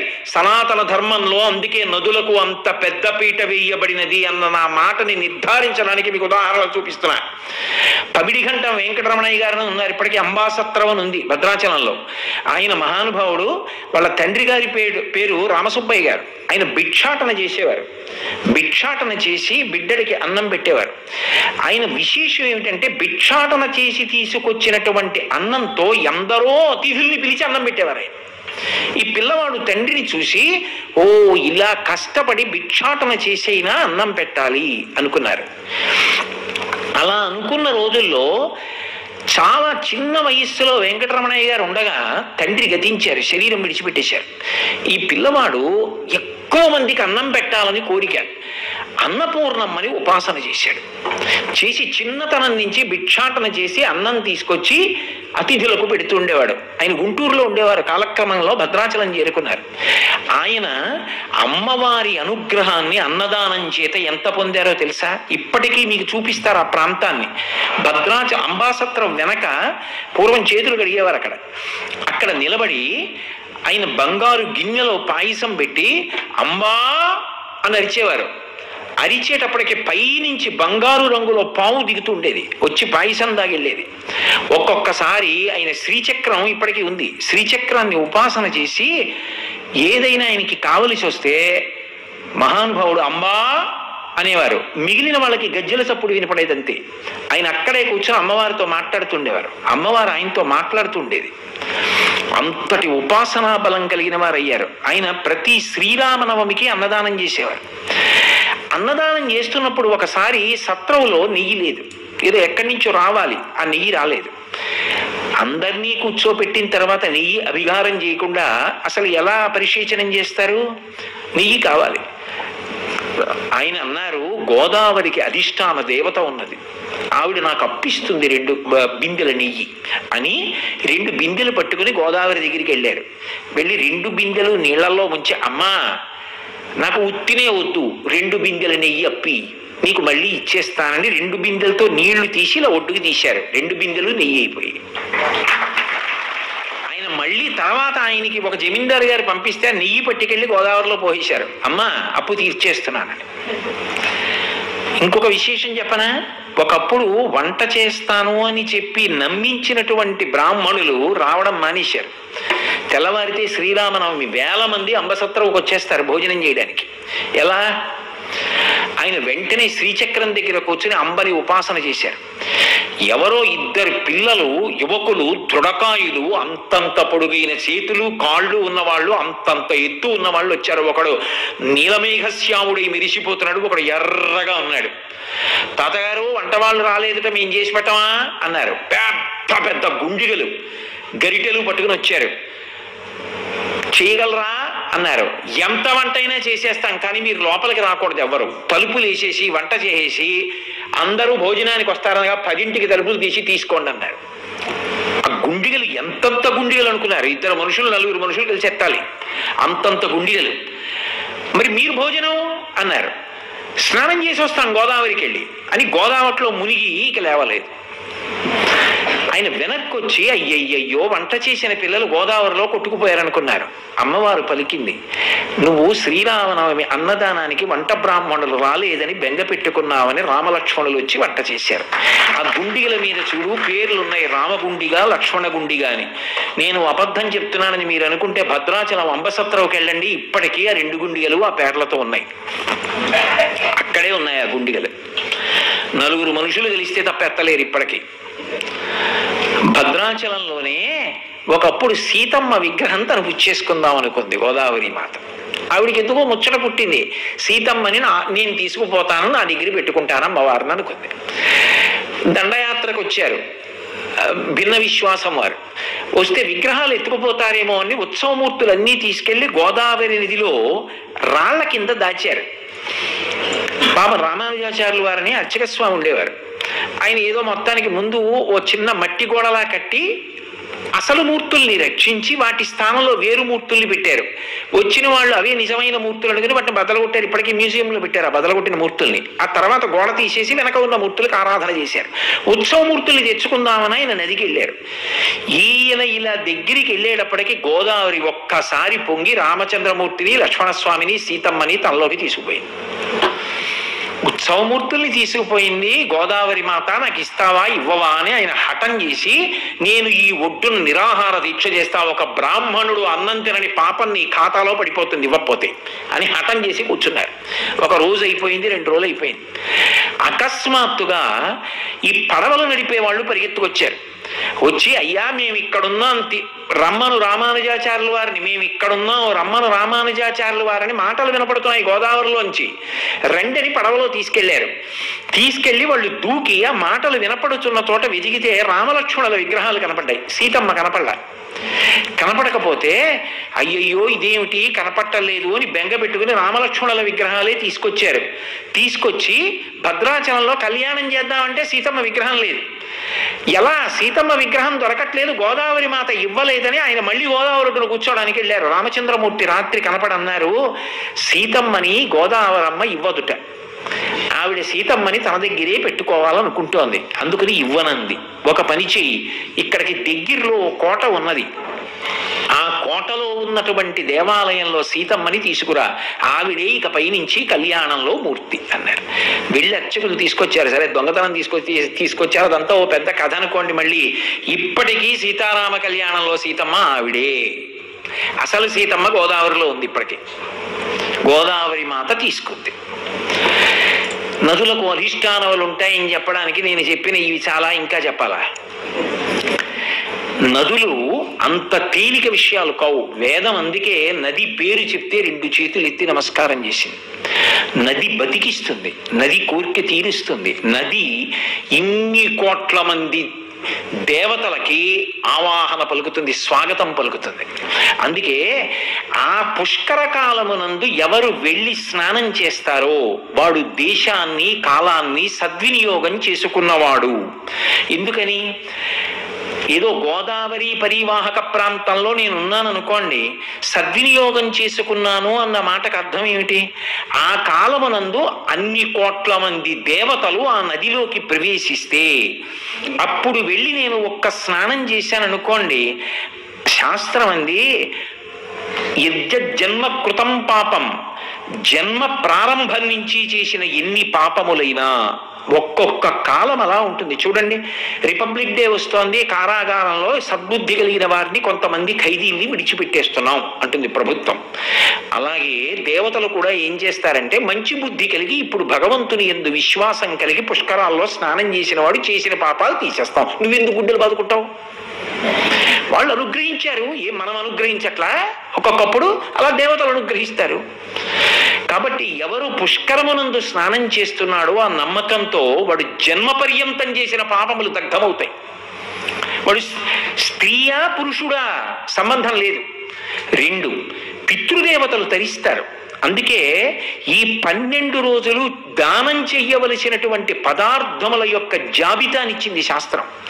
ఇవి దానం చేయి, జ్ఞాపకం పెట్టుకుని చెప్పింది. అందులో అగ్రస్థానం దేనికి ఇచ్చింది అంటే గోవుకి ఇచ్చింది. పుష్కరముల యందు నదీ తీరంలో పూజ చేసి గోదానం చేయడం అంత గొప్ప విశేషం. కొన్ని వస్తువులు చెప్పారు. గోవు, భూమి, ధాన్యము, పువ్వులు, ముత్యములు, బంగారము, వస్త్రములు, ఎద్దు, నాగలి, యజ్ఞోపవీతం, అలాగే ఆ శాకములు, కొన్ని కూరలు పట్టుకెళ్ళి ఆ కూరలు దానం చేయడం. ఆఖరి రోజున తప్పకుండా చెయ్యవలసినటువంటి దానం తిలాదానం, నువ్వులు, నల్ల నువ్వులు. అవి పితృదేవతలు తరించడానికి కారణం. అంటే ఆ ఒక్క కాలమునందు నేను తరించడం కాదు, ఆ కాలమునందు నేను బ్రతికి ఉన్నందుకు గాను, శరీరంతో ఉన్నందుకు గాను, శరీరం విడిచిపెట్టిన నా పితృదేవతల్ని తరింపజేయడానికి నాకు అవకాశం వస్తుంది. ఇది ఒక్క పుష్కర కాలమునందు మాత్రమే సంభవం. కానీ పుష్కర స్నానం చేసేవాళ్ళు తప్పకుండా తెలుసుకోవలసిన విషయం ఒకటి ఉంటుంది. ఏమిటి అంటే స్నానము చేత శక్తి ఎంత వస్తుందో చిన్న పొరపాటు చేత ఇంత శక్తి పోతుంది. కారణం ఏమిటి అంటే ఒకప్పుడు దధీచి మహర్షి ఉండేవారు. ఆయన దగ్గరికి తీసుకొచ్చి దేవతలందరూ తమ ఆయుధాలు ఇచ్చారు జాగ్రత్తగా ఉంచమని. ఆయన ఆయుధాలన్నీ కూడా జాగ్రత్తగా ఉంచడం అంటే బయట పెడితే పట్టుకుపోతారని లోపలికి వచ్చేసుకున్నారు. అలా ఆయన ఎముకల్లోకి వెళ్ళిపోయిన తర్వాత దేవతలు మళ్ళీ వచ్చి మా ఆయుధాలు ఇమ్మన్నారు. ఏవి లోపలికి వెళ్ళిపోయి అస్థుల్లోకి వెళ్ళిపోయి అన్నారు. కాదు మేము తయారు చేసుకోవాలి, మళ్ళీ రాక్షసులతో యుద్ధం చేసి ధర్మాన్ని నిలబెట్టాలి.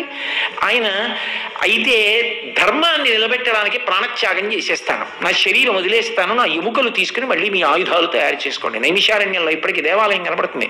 దధీచి కుండం అని పెద్ద కుండం, అందులో స్నానం చేయొచ్చు కూడా. దధీచి మహర్షి ఎక్కడ శరీరం వదిలేసి ఎముకలు ఇచ్చేశారో అది ఇప్పటికీ నైమిషారణ్యంలో ఉంది. అటువంటి దధీచి మహర్షి ధర్మము కోసమని దేవతలకి తమ అస్తుల్ని ప్రదానం చేశారు, ఆయుధాలు తయారు చేసుకోమని. ఆయనకి కొడుకు పుట్టాడు పిప్పలాదుడు అని, ఆయన ఒక మహర్షి. ఆయన పక్షుల చేత రక్షింపబడ్డాడు. ఎందుచేత అంటే భర్త మరణించాడన్న బాధతో ఆమె కూడా సహగమనం చేసింది, తల్లిగారు. ఆ పిప్పలాదుడి పెద్దవాడై దేవతల పట్ల ఆగ్రహం చెందాడు. నా తండ్రి అస్తులతోటి వీళ్ళు ఆయుధాలు తయారు చేసుకున్నారు, దానికోసం నా తండ్రి శరీర త్యాగం చేశాడు, వీళ్ళ మీద పగ తీర్చుకుంటానని ఆయన తనకున్నటువంటి వేదమంత్ర బలం చేత ఒక గొప్ప యజ్ఞం చేశాడు. అందులోంచి ఒక కృత్య పుట్టింది. ఒక కృత్య అంటే ఒక శక్తి రూపాన్ని పొంది పైకొచ్చింది. విపరీతమైన ఆకలితో వచ్చింది. ఏం కావాలి? నన్ను సృజించావు, నాకు ఆకలి, ముందు అన్నం పెట్టండి. ఆయన అన్నాడు, దేవతలందరినీ తిని అన్నాడు. ఆమె దేవతల మీదకి వెళ్ళిపోయింది. ఆమె యజ్ఞకుండంలోంచి వచ్చింది. ఆవిడ్ని నిగ్రహించడం ఎవరికీ సాధ్యం కాల. వీళ్ళందరూ వెళ్ళి శంకరుడి కాళ్ళ మీద పడ్డారు. ఎక్కడి నుంచి వచ్చింది పిప్పలాదుడికి ఇంత శక్తి అంటే పరమశివానుగ్రహం చేత చేశాడు. శివుడు అన్నాడు, మీ తండ్రి దేనికి ఇచ్చాడు వస్తువులు? ధర్మ సంరక్షణ కోసం ఇచ్చాడు, వాళ్ళు చంపిపుచ్చుకోలేదు. దేవతా కార్యం ధర్మ సంరక్షణం కాబట్టి దానికోసం నా శరీరాన్ని వదిలిపెట్టినా నాకు బెంగలేదని వదిలిపెట్టాడు. నువ్వు ఆ దేవతల్ని చంపడానికి యజ్ఞం చేసి కృత్యని సృష్టించావు, దోషం కాదా? మీ తండ్రి సంతోషిస్తాడా నువ్వు చేసిన పనికి? కాబట్టి ఇంకొక ఆహారాన్ని కల్పించు అన్నాడు. అంటే ఆయన అన్నాడు, దీనికి విశేషమైన ఆకలి కృత్యకి, నేను ఎక్కడి నుంచి పెట్టను ఆహారం ఇప్పుడు దీనికి, నువ్వే ఏదో ఒకటి నిమంత్రణం చేయి. నువ్వు ఏ ఆహారం ఇస్తానంటే ఆ ఆహారం తింటుంది, అది కృత్య కాబట్టి దానికి భౌతికమైన ఆహారమే తినాలని నియమం లేదు. కాబట్టి ఒక పని చేయి, మనుష్యులు నదీ స్నానము వలన ఫలితమును పొందుదామని నదిలోకి ప్రవేశించి స్నానం చేసి బయటికి వస్తారు. అలాగే సముద్ర స్నానానికి వెళ్తారు. నదీ స్నానానికి వెళ్ళినప్పుడు ఒడ్డున ఉన్న కించిత్ మట్టి, బస్తాలు బస్తాలు కాదు, 3 వేళ్లతో పట్టుకుంటే ఎంత వస్తుందో అంత మట్టి పట్టికెళ్ళి ఒక శ్లోకం చెప్పి తీరాలి. పిప్పలాదాత్ సముత్పన్నే కృత్యే లోకభయంకరీ అని పిలిచి, అమ్మా నేను పుణ్యం చేసుకుందామని నదీ స్నానానికి వచ్చాను, నువ్వు నా పుణ్యం తినేయకు, నీ కోసం నేను ఇదిగో ఈ మట్టి వేస్తున్నాను. మృత్తికాంతే మయా దత్త మహారార్థం ప్రకల్పయా, ఈ మట్టి తిని నా పుణ్యాన్ని మాత్రం ముట్టుకోకు, నదీ స్నానం పుణ్యాన్ని అని ఆ మట్టిని నదిలో వేసి అప్పుడు స్నానం చేయాలి. చేస్తే కృత్య ముట్టుకోదు, లేకపోతే స్నానం చేసి బయటికి రాగానే కృత్య తింటుంది. కొన్ని ఇవన్నీ నిజమా అండి అనడానికి ఏముంటుంది? బోన్ టీబీ వచ్చింది అనుకోండి, లోపలికి వెళ్ళినటువంటి వైరస్ ఎముకల్ని తినేస్తుంది. క్యాన్సర్ పుట్టింది అనుకోండి, పుండు పుట్టి రక్తనాళాల్ని మూసేస్తోంది. యజ్ఞం చేత పుట్టిన కృత్య పుణ్యాన్ని తినేస్తుందంటే ఏమిటి అనుమానం? దానికి ఆ శక్తి ఉంది, మనం చూడలేదు కాబట్టి మనకి తెలియదు కాబట్టి అది అలా ఉండదు అనడానికి వీలేదు. నేను ఐఏఎస్ చదువుకోలేదు కాబట్టి ఐఏఎస్ చదివిన వాళ్ళు ఉండరండి అంటే ఎలాగా?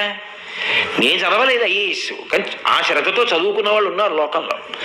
నేను డాక్టర్ అవ్వలేదు కాబట్టి డాక్టర్ వృత్తిదండి అంటే ఎలా? వాళ్ళు చదువుకున్నారు, కష్టపడి డాక్టర్ అయ్యాడు. నీకు తెలియనివన్నీ లోకంలో ఉండవండి అని సిద్ధాంతం చేయకూడదు. నువ్వు అది అవ్వలేదు, నీకు అది చూడడానికి కావలసిన శక్తి లేదు, ఎందుకంటే నువ్వు ఆ తపస్సు చేయలేదు కాబట్టి. చేసిన వాడు చూస్తాడు. ఆ శాస్త్రం చదువుకున్నవాడు అద్దంలో ఇలా పెట్టి రక్తపు చుక్క వంక చూస్తే అందులో ఎన్ని క్రిములు ఉన్నాయో చెప్తాడు, ఎన్ని సూక్ష్మాంగ జీవులు ఉన్నాయో చెప్తాడు. ఏమీ తెలియదు నేను చూస్తే నాకేమర్థం అవుతుంది? అది ఎవడు కనిపెట్టగలడో వాడు కనిపెట్టాడు, ఋషి చెప్పాడు ఆ మాట, నేను చెప్పట్లేదు. కాబట్టి ఆ పుణ్యాన్ని తినేసే శక్తి కృత్యకుంది. కృత్య నుంచి పుణ్యాన్ని రక్షించుకోవాలంటే నది యందు మట్టి వేసి స్నానం చేయాలి. సముద్ర స్నానం అయితే సముద్రంలోంచి ఇసుక తీసి ఒడ్డునెయ్యాలి. ఇదే. కానీ సముద్ర స్నానం మహాసంకల్పంతో చేయాలి, నదీ స్నానం సంకల్పంతో చేయాలి. సముద్ర స్నానం పర్వంలోనే చేస్తారు, ఎప్పుడు పడితే అప్పుడు చేయరు. ఒక్క రామేశ్వరం మినహాయింపు, గోకర్ణంను. ఒక్క గోకర్ణం రామేశ్వరంలో చేసేటప్పుడు ఏ రోజు అడిగితే ఆ రోజే.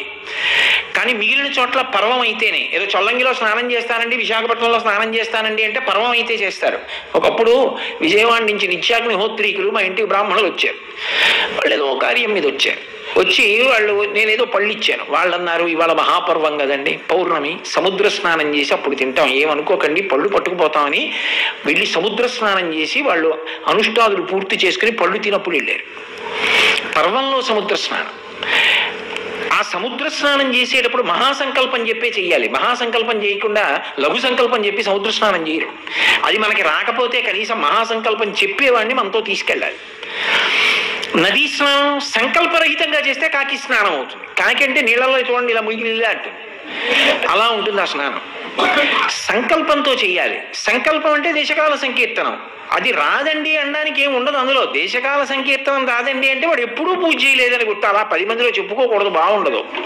ఒకవేళ రాకపోతే అది చేయించడానికి అక్కడ ఎవరో ఉంటారు, వాళ్ళతో చెప్పైనా మన గోత్రం నామం చెప్పి సంకల్పంతో చెయ్యాలి. ఈ శ్లోకం చెప్పాలి. చెప్పి మట్టి తీసి నీళ్లలో వేసి స్నానం చెయ్యాలి. చేసి ఇందాక నేను చెప్పినటువంటి పదార్థముల జాబితాలోంచి ఏదో ఒక పదార్థాన్ని పట్టుకెళ్ళడం శ్రద్ధ. అయ్యో నేను తరించే కాలం, నా పితృదేవతలు తరించే కాలం కాబట్టి నేను చెయ్యాలి. నిషిద్ధ కర్మలు కొన్ని చెప్పింది. నది ఎందే పుష్కర కాలమునందు మరీ దోషం. ఏ కారణము చేత కూడా పాదముల చేత తాడనం చేయకూడదు నదీ జలాలు. స్నానం కోసం తప్పదు, లోపలికి ప్రవేశించినప్పుడు పాదాలు పెడతాం. కానీ కాళ్లతో నీటిని తన్నడం కానీ, నీటితో గట్టిగా తొక్కుతూ పైకి నీళ్లు పొటమరించేటట్టుగా నడవడం కానీ చేయకూడదు. పాదాన్ని తేలికగా లోపలికి పెడుతూ నడిచి వెళ్ళాలి. ఏ కారణం చేత కూడా మూత్రపురీషములు నది యందు విసర్జించకూడదు. అలాగే నదిని నిందించడం కానీ, చౌక చేసి మాట్లాడడం కానీ, నీకు విశ్వాసం లేకపోతే పీడాపోయేది. 10 మంది విశ్వాసం పాడైపోయేటట్టుగా నది ఒడ్డున నిలబడి నదిని తిరస్కరించి నది యొక్క ప్రభావమును తక్కువ చేసి ప్రసంగం చేయకూడదు. ఇలా పుష్కరాలు వస్తున్నాయి అంటే మీరు ఒక్కటి జ్ఞాపకం పెట్టుకోండి, అది ప్రజలకే కాదు, అది ఏ ప్రాంతమునందు పుష్కరాలు వస్తున్నాయో ఆ ప్రాంతమునకంతటికీ సౌభాగ్యం. ఇంతమంది దేవతలు నదీ జలాన్ని అధివసించి ఉంటే ఆ సమయంలో అక్కడ జరిగినటువంటి క్రతువులు ఎంత ఫలితాన్ని ఆవిష్కరిస్తాయి. అన్ని క్రతువులు జరిగితే సంతోషించినటువంటి దేవతలు ఆ ప్రాంతము అభివృద్ధి చెందడానికి, దుర్నిరీక్షం అవడానికి ఎంత సావకాశాన్ని కల్పిస్తారు. అందుకే పూర్వం పరిపాలకులు పుష్కరాలు వస్తున్నాయి అంటే అంత జాగ్రత్త పడి అన్ని యజ్ఞయాగాది క్రతువులు జరగడానికి, అంతగా దేవతారాధనలు జరగడానికి నదీ పరివాహక ప్రాంతంలోనూ చుట్టుపక్కల ఉండేటటువంటి దేవాలయాల యొక్క విశేషాల్ని వివరించేవారు. ఎందుకని ఆ సమయంలో విశేష ఫలితం దాన్ని అనుభవించాలి. మీకు నేను ఒక్క మాట చెప్తాను, మీకు అర్థం అవుతుంది ఎందుకని ఉంటుంది అలాగా అని. సాధారణంగా సూర్య ప్రతిష్ఠ చేసిన శివాలయం ఉందనుకోండి, దానికి 4 దిక్కుల చంద్రప్రతిష్ఠ చేసిన ఆలయాలు ఉంటాయి శైవాగమాల్లో. అదో విచిత్రం. పూర్తి శైవాగమం ప్రకారం స్వయంభూ వెలిసిందనుకోండి, శైవాగమం ప్రకారం ఉండవలసిన దేవాలయాలు చుట్టూ ఉంటాయి. అదో విచిత్రం శివాలయ వ్యవస్థలో. మధ్యార్జునం అని తమిళనాడులో ఒక క్షేత్రం ఉంది. మధ్యార్జునంలో మనకి శ్రీశైలంలో ఎలా మద్ది చెట్టు ఉందో తెల్ల మద్ది చెట్టు, అలాగే అక్కడ కూడా ఓ తెల్ల మద్ది చెట్టు ఉంది. అది స్థల వృక్షం. వాళ్ళు ఎంత జాగ్రత్తగా రక్షిస్తారంటే గోడ కట్టి గేటు వేసి తాళం వేసేస్తారు. నేను వెళ్ళినప్పుడు ఆ క్షేత్రం చంద్రశేఖరేంద్ర సరస్వతి మహాస్వామి వారికి ప్రాణం మధ్యార్జునం అంటే. నేను ఆ క్షేత్రం దర్శనానికి వెళ్ళినప్పుడు కామకోటి పీఠం వారితోటి చెప్పిస్తే అప్పుడు గేటు తీసే చెట్టు దగ్గరికి తీసుకెళ్లారు. అంత జాగ్రత్తగా కాపాడుకుంటారు స్థల వృక్షాన్ని. అది శివస్వరూపం. నమో వృక్షేభ్యో శితవపు అంటారు శంకరభగవత్పాదులు. అలాగే ఉంటుంది తెల్లగా తెల్ల మద్ది చెట్టు. ఇప్పుడు శ్రీశైలంలో ఉంది. చక్కగా దానికి పెద్ద వేది కట్టి ఉంచారు. 5 కాశీ పట్టణాలు ఉన్నాయి అని చెప్పింది భీమఖండం. శ్రీనాథుల కృతమైన భీమఖండంలో 5 కాశీ పట్టణాలు ఉన్నాయండి. ఈ 5 దర్శనం అంత గొప్పది. ఇక పుష్కర సమయంలో అందున గోదావరి మధ్యలో ఉందో కాశీ. ఎలా అంటే ఒక కాశీ వారణాసి, 2వది కేదార్నాథ్, 3వది శ్రీశైలం, 4వది శ్రీకాళహస్తి, 5వది పత్తిసీమ అంటారు, పట్టిసం అంటాం.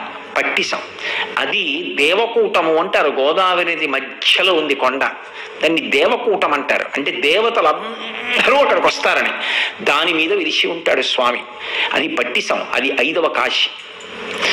నిజంగా పుష్కరాలలో అక్కడ స్నానం చేసి అక్కడ దర్శనం చేయడానికి ఎంత వ్యవస్థ ఉండాలి తరించడానికి. మన అదృష్టం కదా వస్తున్నాయి పుష్కరాలు గోదావరికి. ఎంత అనుగ్రహం నిజంగా ఆ సమయంలో వెళ్ళి దర్శనం చేసుకోవడం. గంగలో స్నానం చేసి కాశీ దర్శనం, పుష్కరాల సమయంలో గోదావరి స్నానం చేసి 5 కాశీలలో ఒక కాశీ చూడ్డానికి అనుగ్రహం. 5 కాశీ పట్టణాల్లో ఒక కాశీ పట్టణం గోదావరి మధ్యలోకి వచ్చి వెలిసింది. పైగా గోదావరికి ఉన్నటువంటి విశేషం అంటే గౌతమీ గంగా అంటారు. 2 పరమశివ జటాజూటంలోంచే వచ్చాయి.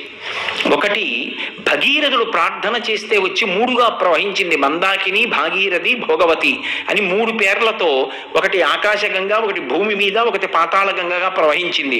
ఇంకొకటి పరమశివుడి జటాజూటంలోంచే గౌతమ మహర్షి ప్రార్థన చేస్తే పరమశివుడు విడిచిపెట్టాడు. చిత్రం ఏమిటంటే గంగకి లేని విచిత్రం ఒకటి గోదావరికి ఉంది, గౌతమీ గంగకి. ఎందుచేత అంటే పరమశివుడు విడిచిపెట్టినప్పుడు మొట్టమొదట అది ఏమైంది అంటే బ్రహ్మగిరి దగ్గరికి వచ్చేటప్పటికి అంతర్ధానమైంది, లోపలికి వెళ్ళిపోయింది ప్రవాహం. వెళ్ళిపోయినటువంటి ప్రవాహం మళ్ళీ గంగాద్వారంలో పైకి లేచింది. గంగాద్వారంలో పైకి లేచి మళ్ళీ అంతర్హితం అవుతోంది భూమిలోకి. అవుతున్నప్పుడు గౌతమ మహర్షి తన చేతిలో ఉన్నటువంటి దర్భల కట్ట ముడివేసి ఉత్తిగిలించాడు. అది పైకి లేచి నాసికా త్రయంబక్. ఎందుకని అంటే అది త్రయంబకేశ్వర, త్రయంబకాచలము అని పిలుస్తారు. 5 శిఖరములతో సజ్జోజాత అఘోర తత్పురుష వామదేవ ఈశానములనేటటువంటి 5 ముఖములు పరమశివుడివి 5 శిఖరములై వెలిసింది ఆ పర్వతం. అదే పరమశివుడు. అరుణాచలం ఎలా పరమశివుడో, త్రయంబకేశ్వరం అలా, త్రయంబకాచలం అలా పరమశివుడు. ఆయన దగ్గర ఉన్నటువంటి లోతుగా నుయ్యిలా ఉంటుంది. అక్కడ బ్రహ్మ విష్ణు మహేశ్వరులు కొలువై ఉంటారు అని ఆ శివలింగం దగ్గర నుంచి ఊట కింద ఊరుతూ మెల్లమెల్లగా ప్రవాహం ప్రారంభమై ఆ కొండ మించి, అంటే శివ జటాజూటంలో పుట్టడం గంగది మనకి తెలియదు, కానీ గౌతమీ గంగ తెలుస్తుంది. ఆ త్రయంబక్ నుంచి అలా బయలుదేరి వచ్చి ప్రవాహం కింద బయలుదేరుతుంది గోదావరి. అది గంగ, ఇది గంగ. ఆ గంగకి పుష్కరాలు వస్తే మనం చాలా దూరం వెళ్ళాలి దేశకాలాదుల యందు. ఈ గంగకి పుష్కరాలు వస్తే ఏ నదీ జలాలు తాగి బ్రతుకుతున్నామో ఆ నదికి పుష్కరం వచ్చింది. దాని పరివాహక ప్రాంతంలో ఉండే క్షేత్ర దర్శనం, ఆ నదీ స్నానం మనకి ఎంత అదృష్ట విశేషం. 12 రోజులు చేయొచ్చు. అందున అసలు భారతదేశంలోనే కనపడనటువంటి అద్భుతాలు కొన్ని ఉన్నాయి. మీకు నేను ఒక ఉదాహరణ చెప్తాను. ఇందాక అన్నాను కదూ, ఎక్కడైనా సూర్యుని చేత ప్రతిష్ఠింపబడి శివలింగం ఉందనుకోండి, ఆ శివలింగానికి వెంటనే 4 దిక్కులా 4 చంద్రలింగాలు ఉంటాయి. సరే, ఇప్పుడు నేను దానికి మినహాయింపు గురించి మాట్లాడుతున్నా. ఒక్క ఆంధ్రదేశంలో మాత్రం గోదావరి నది పరివాహక ప్రాంతంలో ఒక చోట అష్టదిక్కుల 8 దిక్కుల చంద్రప్రతిష్ఠ లింగాలు వచ్చాయి ఒక దేవాలయానికి. ఎక్కడ? దక్షారామం. దక్షారామం భీమనాథలింగం సూర్యప్రతిష్ఠ. సూర్యప్రతిష్ఠ అయినటువంటి దక్షారామానికి 8 దిక్కుల 8 సోమేశ్వరాలు ఉన్నాయి. సోమేశ్వరము అంటే చంద్రప్రతిష్ఠ. చంద్రప్రతిష్ఠ అయిన 8 దేవాలయములు పరివేష్టించి ఉన్నటువంటి ఒక్క సూర్యప్రతిష్ఠ అయినటువంటి శివలింగం ఉన్న క్షేత్రము భారతదేశం మొత్తం మీద దక్షారామం ఒక్కటే. అక్కడ గోదావరి కాదు, సప్త గోదావరి, మహాతీర్థం. అది తీర్థములకన్నిటికీ తీర్థరాజం. ఏమి అదృష్ట విశేషం! ఎంత జాగ్రత్తగా అక్కడి వ్యవస్థ అంతా భక్తుల కోసం అందుబాటులో ఉండవలసిన అవసరం ఉంటుంది. నేను ఇవాళ ప్రత్యేకంగా ఇది అనడానికి ఒక కారణం ఉంది. కాబట్టి ఎందుచేత అంటే మరి సప్త గోదావరం తీర్థం సర్వతీర్థోత్తమోత్తమం అన్నారు భీమకర్ణంలో. అన్ని తీర్థములలోకి ఉత్తమోత్తమైన తీర్థం ఏది అంటే సప్త గోదావరి. సప్తర్షులు లాక్కొచ్చారు ప్రార్థన చేసి. దేవత ఋషులకు రాక్షసులకి పెద్ద జగడం జరిగింది దాన్ని తీసుకొచ్చేటప్పుడు. ఆ దక్షారామ క్షేత్రంలో సూర్యుడు ప్రతిష్ఠ చేశాడు శివలింగాన్ని. ప్రతిష్ఠ చేస్తే దానికి 8 దిక్కులా కూడా 8 చంద్రప్రతిష్ఠ అయినటువంటి సోమేశ్వరములు అన్న పేరుతో శివలింగాలు ఉన్నాయి. మీకు నేను ఉదాహరణ చూపించాలి అంటే దానికి తూర్పున కోలంక అని ఒక క్షేత్రం, అక్కడ సోమేశ్వరం అంటారు. కోలంక సోమేశ్వరం. దానికి పక్క నుంచి ఇలా ఆగ్నేయం వైపుకి వచ్చామనుకోండి, వెంటనే అక్కడ దంగేరు అని ఒక క్షేత్రం, అక్కడ సోమేశ్వరం. దాని పక్క నుంచి దక్షిణానికి వచ్చామనుకోండి, కోటిపల్లి అంటున్నాం ఇప్పుడు. అక్కడికి వెళ్ళి ఏది చేసినా 1,000,000 రెట్లు ఫలితం ఇస్తుంది. 1,000,000 ఫలి. ఒక్క గోవునిస్తే 1,000,000 గోవులు ఇచ్చినట్టు, ఒక్క తుమ్మి పువ్వు వేస్తే 1,000,000 పువ్వులు వేసినట్టు, ఒక్క స్నానం 1,000,000 స్నానాలు, ఒక్క ప్రదక్షిణం 1,000,000 ప్రదక్షిణాలు. ఏదైనా 1,000,000 చేత గుణింపబడుతుంది కాబట్టి 1,000,000 ఫలి. దానికి దక్షిణాన 1,000,000 ఫలి ఉంది. నైరుతికి వచ్చేటప్పటికి కోరుమల్లి అంటారు, కోరుమల్లి, అదొక సోమేశ్వరం. మళ్ళీ పశ్చిమానికి వచ్చారనుకోండి, పులుగుర్తు అంటారు, పులుగుర్తు ఒక సోమేశ్వరం. వాయవ్యానికి వచ్చారనుకోండి వెల్ల, మా గోపాలకృష్ణ గారి ఊరు, వెల్ల ఒక సోమేశ్వరం. ఉత్తరానికి వెళ్ళారనుకోండి చొల్లంగి ఒక సోమేశ్వరం. ఈశాన్యానికి వెళ్ళారనుకోండి పలివెల ఒక సోమేశ్వరం. ఇప్పుడు 8 దిక్కుల 8 సోమేశ్వరాలు. నిజంగా మీరు ఆలోచించండి, ఈ పుష్కర సమయంలో గోదావరి స్నానమే అంత గొప్పదైతే సప్తగోదావరం తీర్థం సర్వతీర్థోత్తమోత్తమం. అక్కడ ఎవరున్నారు అంటే సమస్త దేవతలకు అధినాథుడు, దేవతా చక్రవర్తి. అందుకు కదా అంటాం శ్రీశైలే స్వర్ణశృంగే మణిగణ రచితే కల్పవృక్షాళి శీతే స్పీతే సవర్ణ రక్త స్ఫురిత నవగృహే దివ్యపీఠే శుభార్హే ఆసీన సోమచూడ సకరుణనయన సంగన స్మేర వక్త్ర శంభుశ్రీ భ్రమరీశ ప్రకటిత విభవో దేవతా సార్వభౌమా అని పిలుస్తాం. దేవతా సార్వభౌముడైన అటువంటి శంకరుడు దేవతా సార్వభౌముడు దక్షారామంలో కొలువై ఉంటే 8 సోమారామములు పరివేష్టించి ఉన్నాయి. పక్కన 7 ఋషులు సప్తర్షులు తీసుకొచ్చినటువంటి సప్తగోదావరి ఉంది. అసలే పుష్కరం. అసలు సప్తగోదావరిలో స్నానం చేస్తే మిగిలిన నదులకు చెప్పిన స్నానమంత్రం అన్వయం అవుదాం. అక్కడికి వెడితే ప్రత్యేకంగా ప్రార్థన చేస్తారు. నమస్తే భీమనాథాయ సప్తగోదావరాంభసే. భవస్వరూపం కదూ ఈ సప్తగోదావరి, నువ్వే భీమనాథ. ఎందుకంటే అక్కడ మెట్లు ఉంటాయి, అక్కడ ప్రవహిస్తూ ఉంటుంది. ఇలా వెనక్కి తిరిగి చూస్తే భీమనాథుడి లింగం కనబడుతుంటుంది. నమస్తే భీమనాథాయ సప్తగోదావరాంభసే పాపాం ధనగ్నయే తుభ్యం. ఏదో మజ్జనామి హరత్వయి, నేను నీయందే మునుగుచున్నాను హర అంటూ ఆ నీరు ఇంకొకటి కాదు, ఆ సప్తగోదావరి నువ్వే. పాపాం ధనగ్నయే తుభ్యం. ఇది పాపములు అనబడేటటువంటి ఇంధనమునకు అగ్ని. అక్కడ బోలెడంత పెట్రోల్ ఉందనుకోండి, అగ్గిపుల్లి లగిస్తే భగ్గున మట్టిపోతుంది. పాపములకు ఇంధనము వంటిది, పాపమనబడేటటువంటి ఇంధనమునకు అగ్ని వంటిది సప్తగోదావరి. అటువంటి సప్తగోదావరిలో పుష్కరాల్లో స్నానం చేసి దక్షారామ క్షేత్రంలో ఒక్కసారి స్నానం చేసి దర్శనం చేసుకొని ఒక్కరోజు ప్రయాణంలో 8 సోమక్షేత్రాలని చూడొచ్చు. 8 దిక్కుల ఉన్నటువంటి క్షేత్రాలని చూసి వెళ్ళాడనుకోండి, అది పుష్కరం. సప్తగోదావరం ఇన్ని చోట్ల కోటిపల్లి దగ్గర మరి గోదావరి కనపడుతుంది. స్నానం చేసి 8 ప్రదక్షిణం చేశాడనుకోండి, అసలు భారతదేశంలో ఎక్కడా లేనటువంటి అద్భుతం ఒకటి గోదావరి పుష్కరాల్లో మనకి యోగ్యముగా ఉన్నది. కానీ తెలియాలా వద్దా? అందరికీ తెలియాలా? అది అలా ఉండడం ఒక ఎత్తు, అలా వెళ్ళి దర్శనాలు చేసుకుని వెళ్ళడానికి, అలా స్నానాలు చేయడానికి వ్యవస్థ ఉండాలా? దానికి కావలసినటువంటి సదుపాయం ఉండాలా? ఇది దేశకాలముల యందు నీతి కాలమే ఉంటుంది. ఏదో ఎప్పటికీ ఉంటుందండి అంటే పర్వాలేదు, కొంతకాలమే ఉంటుంది. ఉన్నప్పుడు ఆ లోపల మరి అందరం ఆ అవకాశం అందిపుచ్చుకునే అవకాశం ఉండాలి. ఆ అదృష్టాన్ని మనం పొందాలి. పక్కన ఉన్న నది, ఈ సప్త ధాతువులు ఆవిడ వల్లే కదండి ఏర్పడ్డాయి. ఆ నది వంక చూస్తే ఒళ్ళు పులకరిస్తుంది. అమ్మా నీ అనుగ్రహంతో కదమ్మా అన్నం తింటున్నా, నీ వల్ల కదమ్మా పంట పండింది, ఈ నీరు కదమ్మా తాగి శరీరం ఇంత పెరిగింది, ఈ నీరు తాగి కదమ్మా విషయాలు జ్ఞాపకం ఉన్నాయి, అమ్మా నీకు నమస్కారం అంటాం గోదావరి కనబడితే. అందుకే భీమఖండంలో మాట అంటారు, గోదావరి గోదావరి గోదావరి అనిటి గుణవంతునకున్ గోదావరి తల్లి చేకూర్చదవమ్మ భవ్య శుభములెల్లన్ అంటారు. రోజుట నిద్ర లేచి ఒక్కసారి గోదావరి గోదావరి గోదావరి అంటే చాలు, వాడికి కావలసిన సమస్త శుభములను ఆ గోదావరి నదికి అధిష్టానమైనటువంటి తల్లి చేకూరుస్తుంది. అంతటి అదృష్టహేతువు అటువంటి గోదావరి. అటువంటి గోదావరి నదికి పుష్కరాలు వస్తుంటే ఆ పుష్కరాలు అనుభవించడం అంటే, ఇంతమంది దేవతల అనుగ్రహాన్ని పొందడం అంటే మాటలండి. అది శరీరంతో ఉండడం ఒక అదృష్టం. ఆ పుష్కరాలు రావడానికి కొద్ది కాలం ముందే శరీరం వదిలిపెట్టిన వాడికి అదృష్టం ఏది పాపం?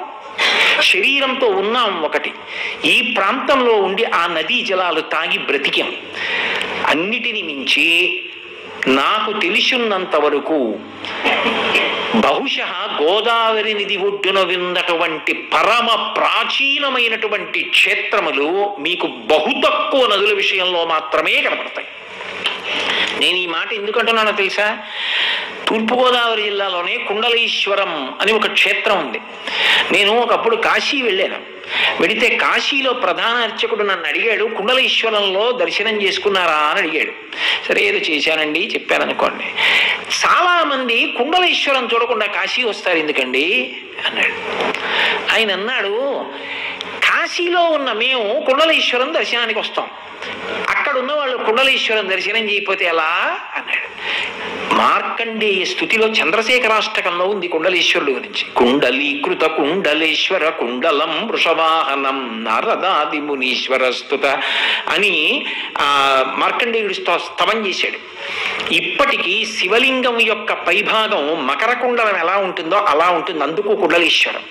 నిజంగా అక్కడ గోదావరి ప్రవాహం ఉంటుంది, పరమాద్భుతం. కొంతమంది ఔత్సాహికులు అంత గొప్ప క్షేత్రం, పుష్కరాలు వస్తున్నాయని ఈ మధ్య అక్కడ ఉన్నటువంటి స్నాన ఘాట్ సరిగ్గా లేకపోతే దాన్ని పునర్నిర్మాణం చేశారు. చక్కగా అందరూ భక్తులు వెళ్ళి స్నానం చేసుకుని సంధ్యావందనాదులు చేసుకుని ఉపయుక్తంగా దాన్ని అనుభవించడం కోసం వాళ్లే పునర్నిర్మాణం చేశారు కూడా.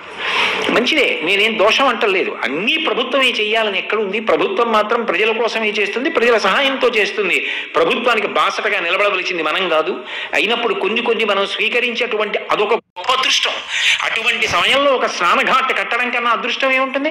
అసలు నిజానికి ప్రజలకు అవకాశం ఇవ్వాలి కూడా. పునర్నిర్మాణం చేసేవాళ్ళు ఉంటే చెయ్యవచ్చు, వాళ్ళు చేసే అదృష్టాన్ని పొందుతారు. ప్రజలు ఆ అదృష్టం పొందడం ప్రభుత్వానికి కూడా చాలా అదృష్ట విశేషమే కదా. ఇంకా దగ్గరవుతారు ప్రజలు ప్రభుత్వాలు. కాబట్టి అంత అద్భుతమైనటువంటి కుండలీశ్వరం. అవతల ఎటువంటి క్షేత్రం మనకి? కాళేశ్వరం. ఒక్క పీఠం మీద 2 శివలింగాలు, యమధర్మరాజ ప్రతిష్ఠిత లింగం పక్కన అద్భుతమైనటువంటి గోదావరి ప్రవాహం. అసలు ఒకటా రెండా? ఇన్ని క్షేత్రములతో కూడుకున్నటువంటి గోదావరి ప్రవాహం. ఇంత అద్భుతమైనటువంటి నదికి ఇంత గొప్ప పుష్కర కాలం ప్రవేశిస్తుంటే ఆ కాలాన్ని సద్వినియోగం చెయ్యడంలో వైక్లభ్యం పొందామనుకోండి, అన్నిటికన్నా అత్యంత ప్రధానమైనది ఏది అంటే కాలమే. కాలో హి బలవాన్ కర్త సతతం సుఖ దుఃఖయో నరాణం పరతంత్రాణం పుణ్య పాపానుయోగత అంటాడు వ్యాస భగవానుడు దేవీ భాగవతంలో. కాలో హి బలవాన్ కర్త, కాలమంత బలమైనటువంటి స్వరూపము లోకంలో ఇంకోటి లేదు. దాన్ని ఆపగలిగిన వాడు లేడు, వెళ్ళిపోతే వెనక్కి తేగలిగిన వాడు లేడు, వెళ్ళిపోతుంటే వెళ్ళవద్దని పట్టుకుని నిగ్రహించగలిగిన వాడు లేడు. ఒక్కసారి ఆ 12 రోజులు దాటిపోయాయా, ఇక ఆ తర్వాత ఇవి తెలుసుకున్నా వాటి ఆయా క్షేత్రముల యందు ఆ వైభవాన్ని అనుభవించి జీవుణ్ణి ఉద్ధరించుకుందామన్నా ఏది అవకాశం? ఎక్కడి నుంచి వస్తుంది? అంత గొప్ప అవకాశం పొందేటటువంటి అదృష్టం ఈ పుష్కర కాలంలో. శరీరాన్ని వదిలిపెట్టి పితృలోకంలో వేచి ఉన్నటువంటి పితృదేవతలు ఎదురు చూస్తుంటారు. ఒరే, రామాయణంలో రామచంద్రమూర్తి అంటారు, గయాశ్రాద్ధం పెడతాడా అని కొడుకుని ఎదురు చూస్తుంటారట పితృదేవతలు. వాళ్ళు అక్కడ నిలబడి చూస్తుంటారు. దేశకాలముల యందు ఒక గొప్ప అదృష్ట విశేషం కలిసి వచ్చింది. తప్పుడు స్నానం చేస్తే వాడు తరిస్తాడు. ఇది పుష్కర కాలం. వీడు నా పేరు చెప్పి ఏమైనా చేస్తాడా, నా పేరు చెప్పి నా ఉన్నతి కొరకు ఏమైనా చేస్తాడా అని ఎదురు చూస్తుంటారట. కృతజ్ఞతా లక్షణం. కన్నవారికి చెయ్యడం కన్నా జీవితంలో అదృష్టం ఏముంటుంది? నెత్తురు మాంసము మనకిచ్చి కని పెంచి పెద్ద చేసి ఆశలన్నీ పెట్టుకొని చచ్చిపోయే ముందు ఆఖరి ఊపిరిలో కూడా మననే స్మరించి మన ఒడిలో తలపెట్టుకుని వెళ్ళిపోతున్నప్పుడు కూడా వీడు ఏమైపోతాడో అని బెంగ పెట్టుకుని వెళ్ళిపోయి ఆఖరణ శ్మశానంలో ఆనంద హోమం చేసి, పిచ్చి అమ్మా ఇంకా ఈ శిథిలం అయిపోయింది శరీరం, వదిలేయమ్మా, ఇంకొక శరీరం భగవంతుడిస్తాడు అందులోకి ప్రవేశించని కొడుకు చెప్తే వదిలిపెట్టి వెళ్ళిపోయిందమ్మ. అక్కడ ఉండి ఎదురు చూస్తున్నటువంటి వాళ్ళకి నమ్ముకున్న వాడికి నమ్మినంత, వాళ్ళ ఉన్నతి కొరకు చెయ్యలేనటువంటి కొడుకుని చూసి వాళ్ళు ఎంత ఏడుస్తారు.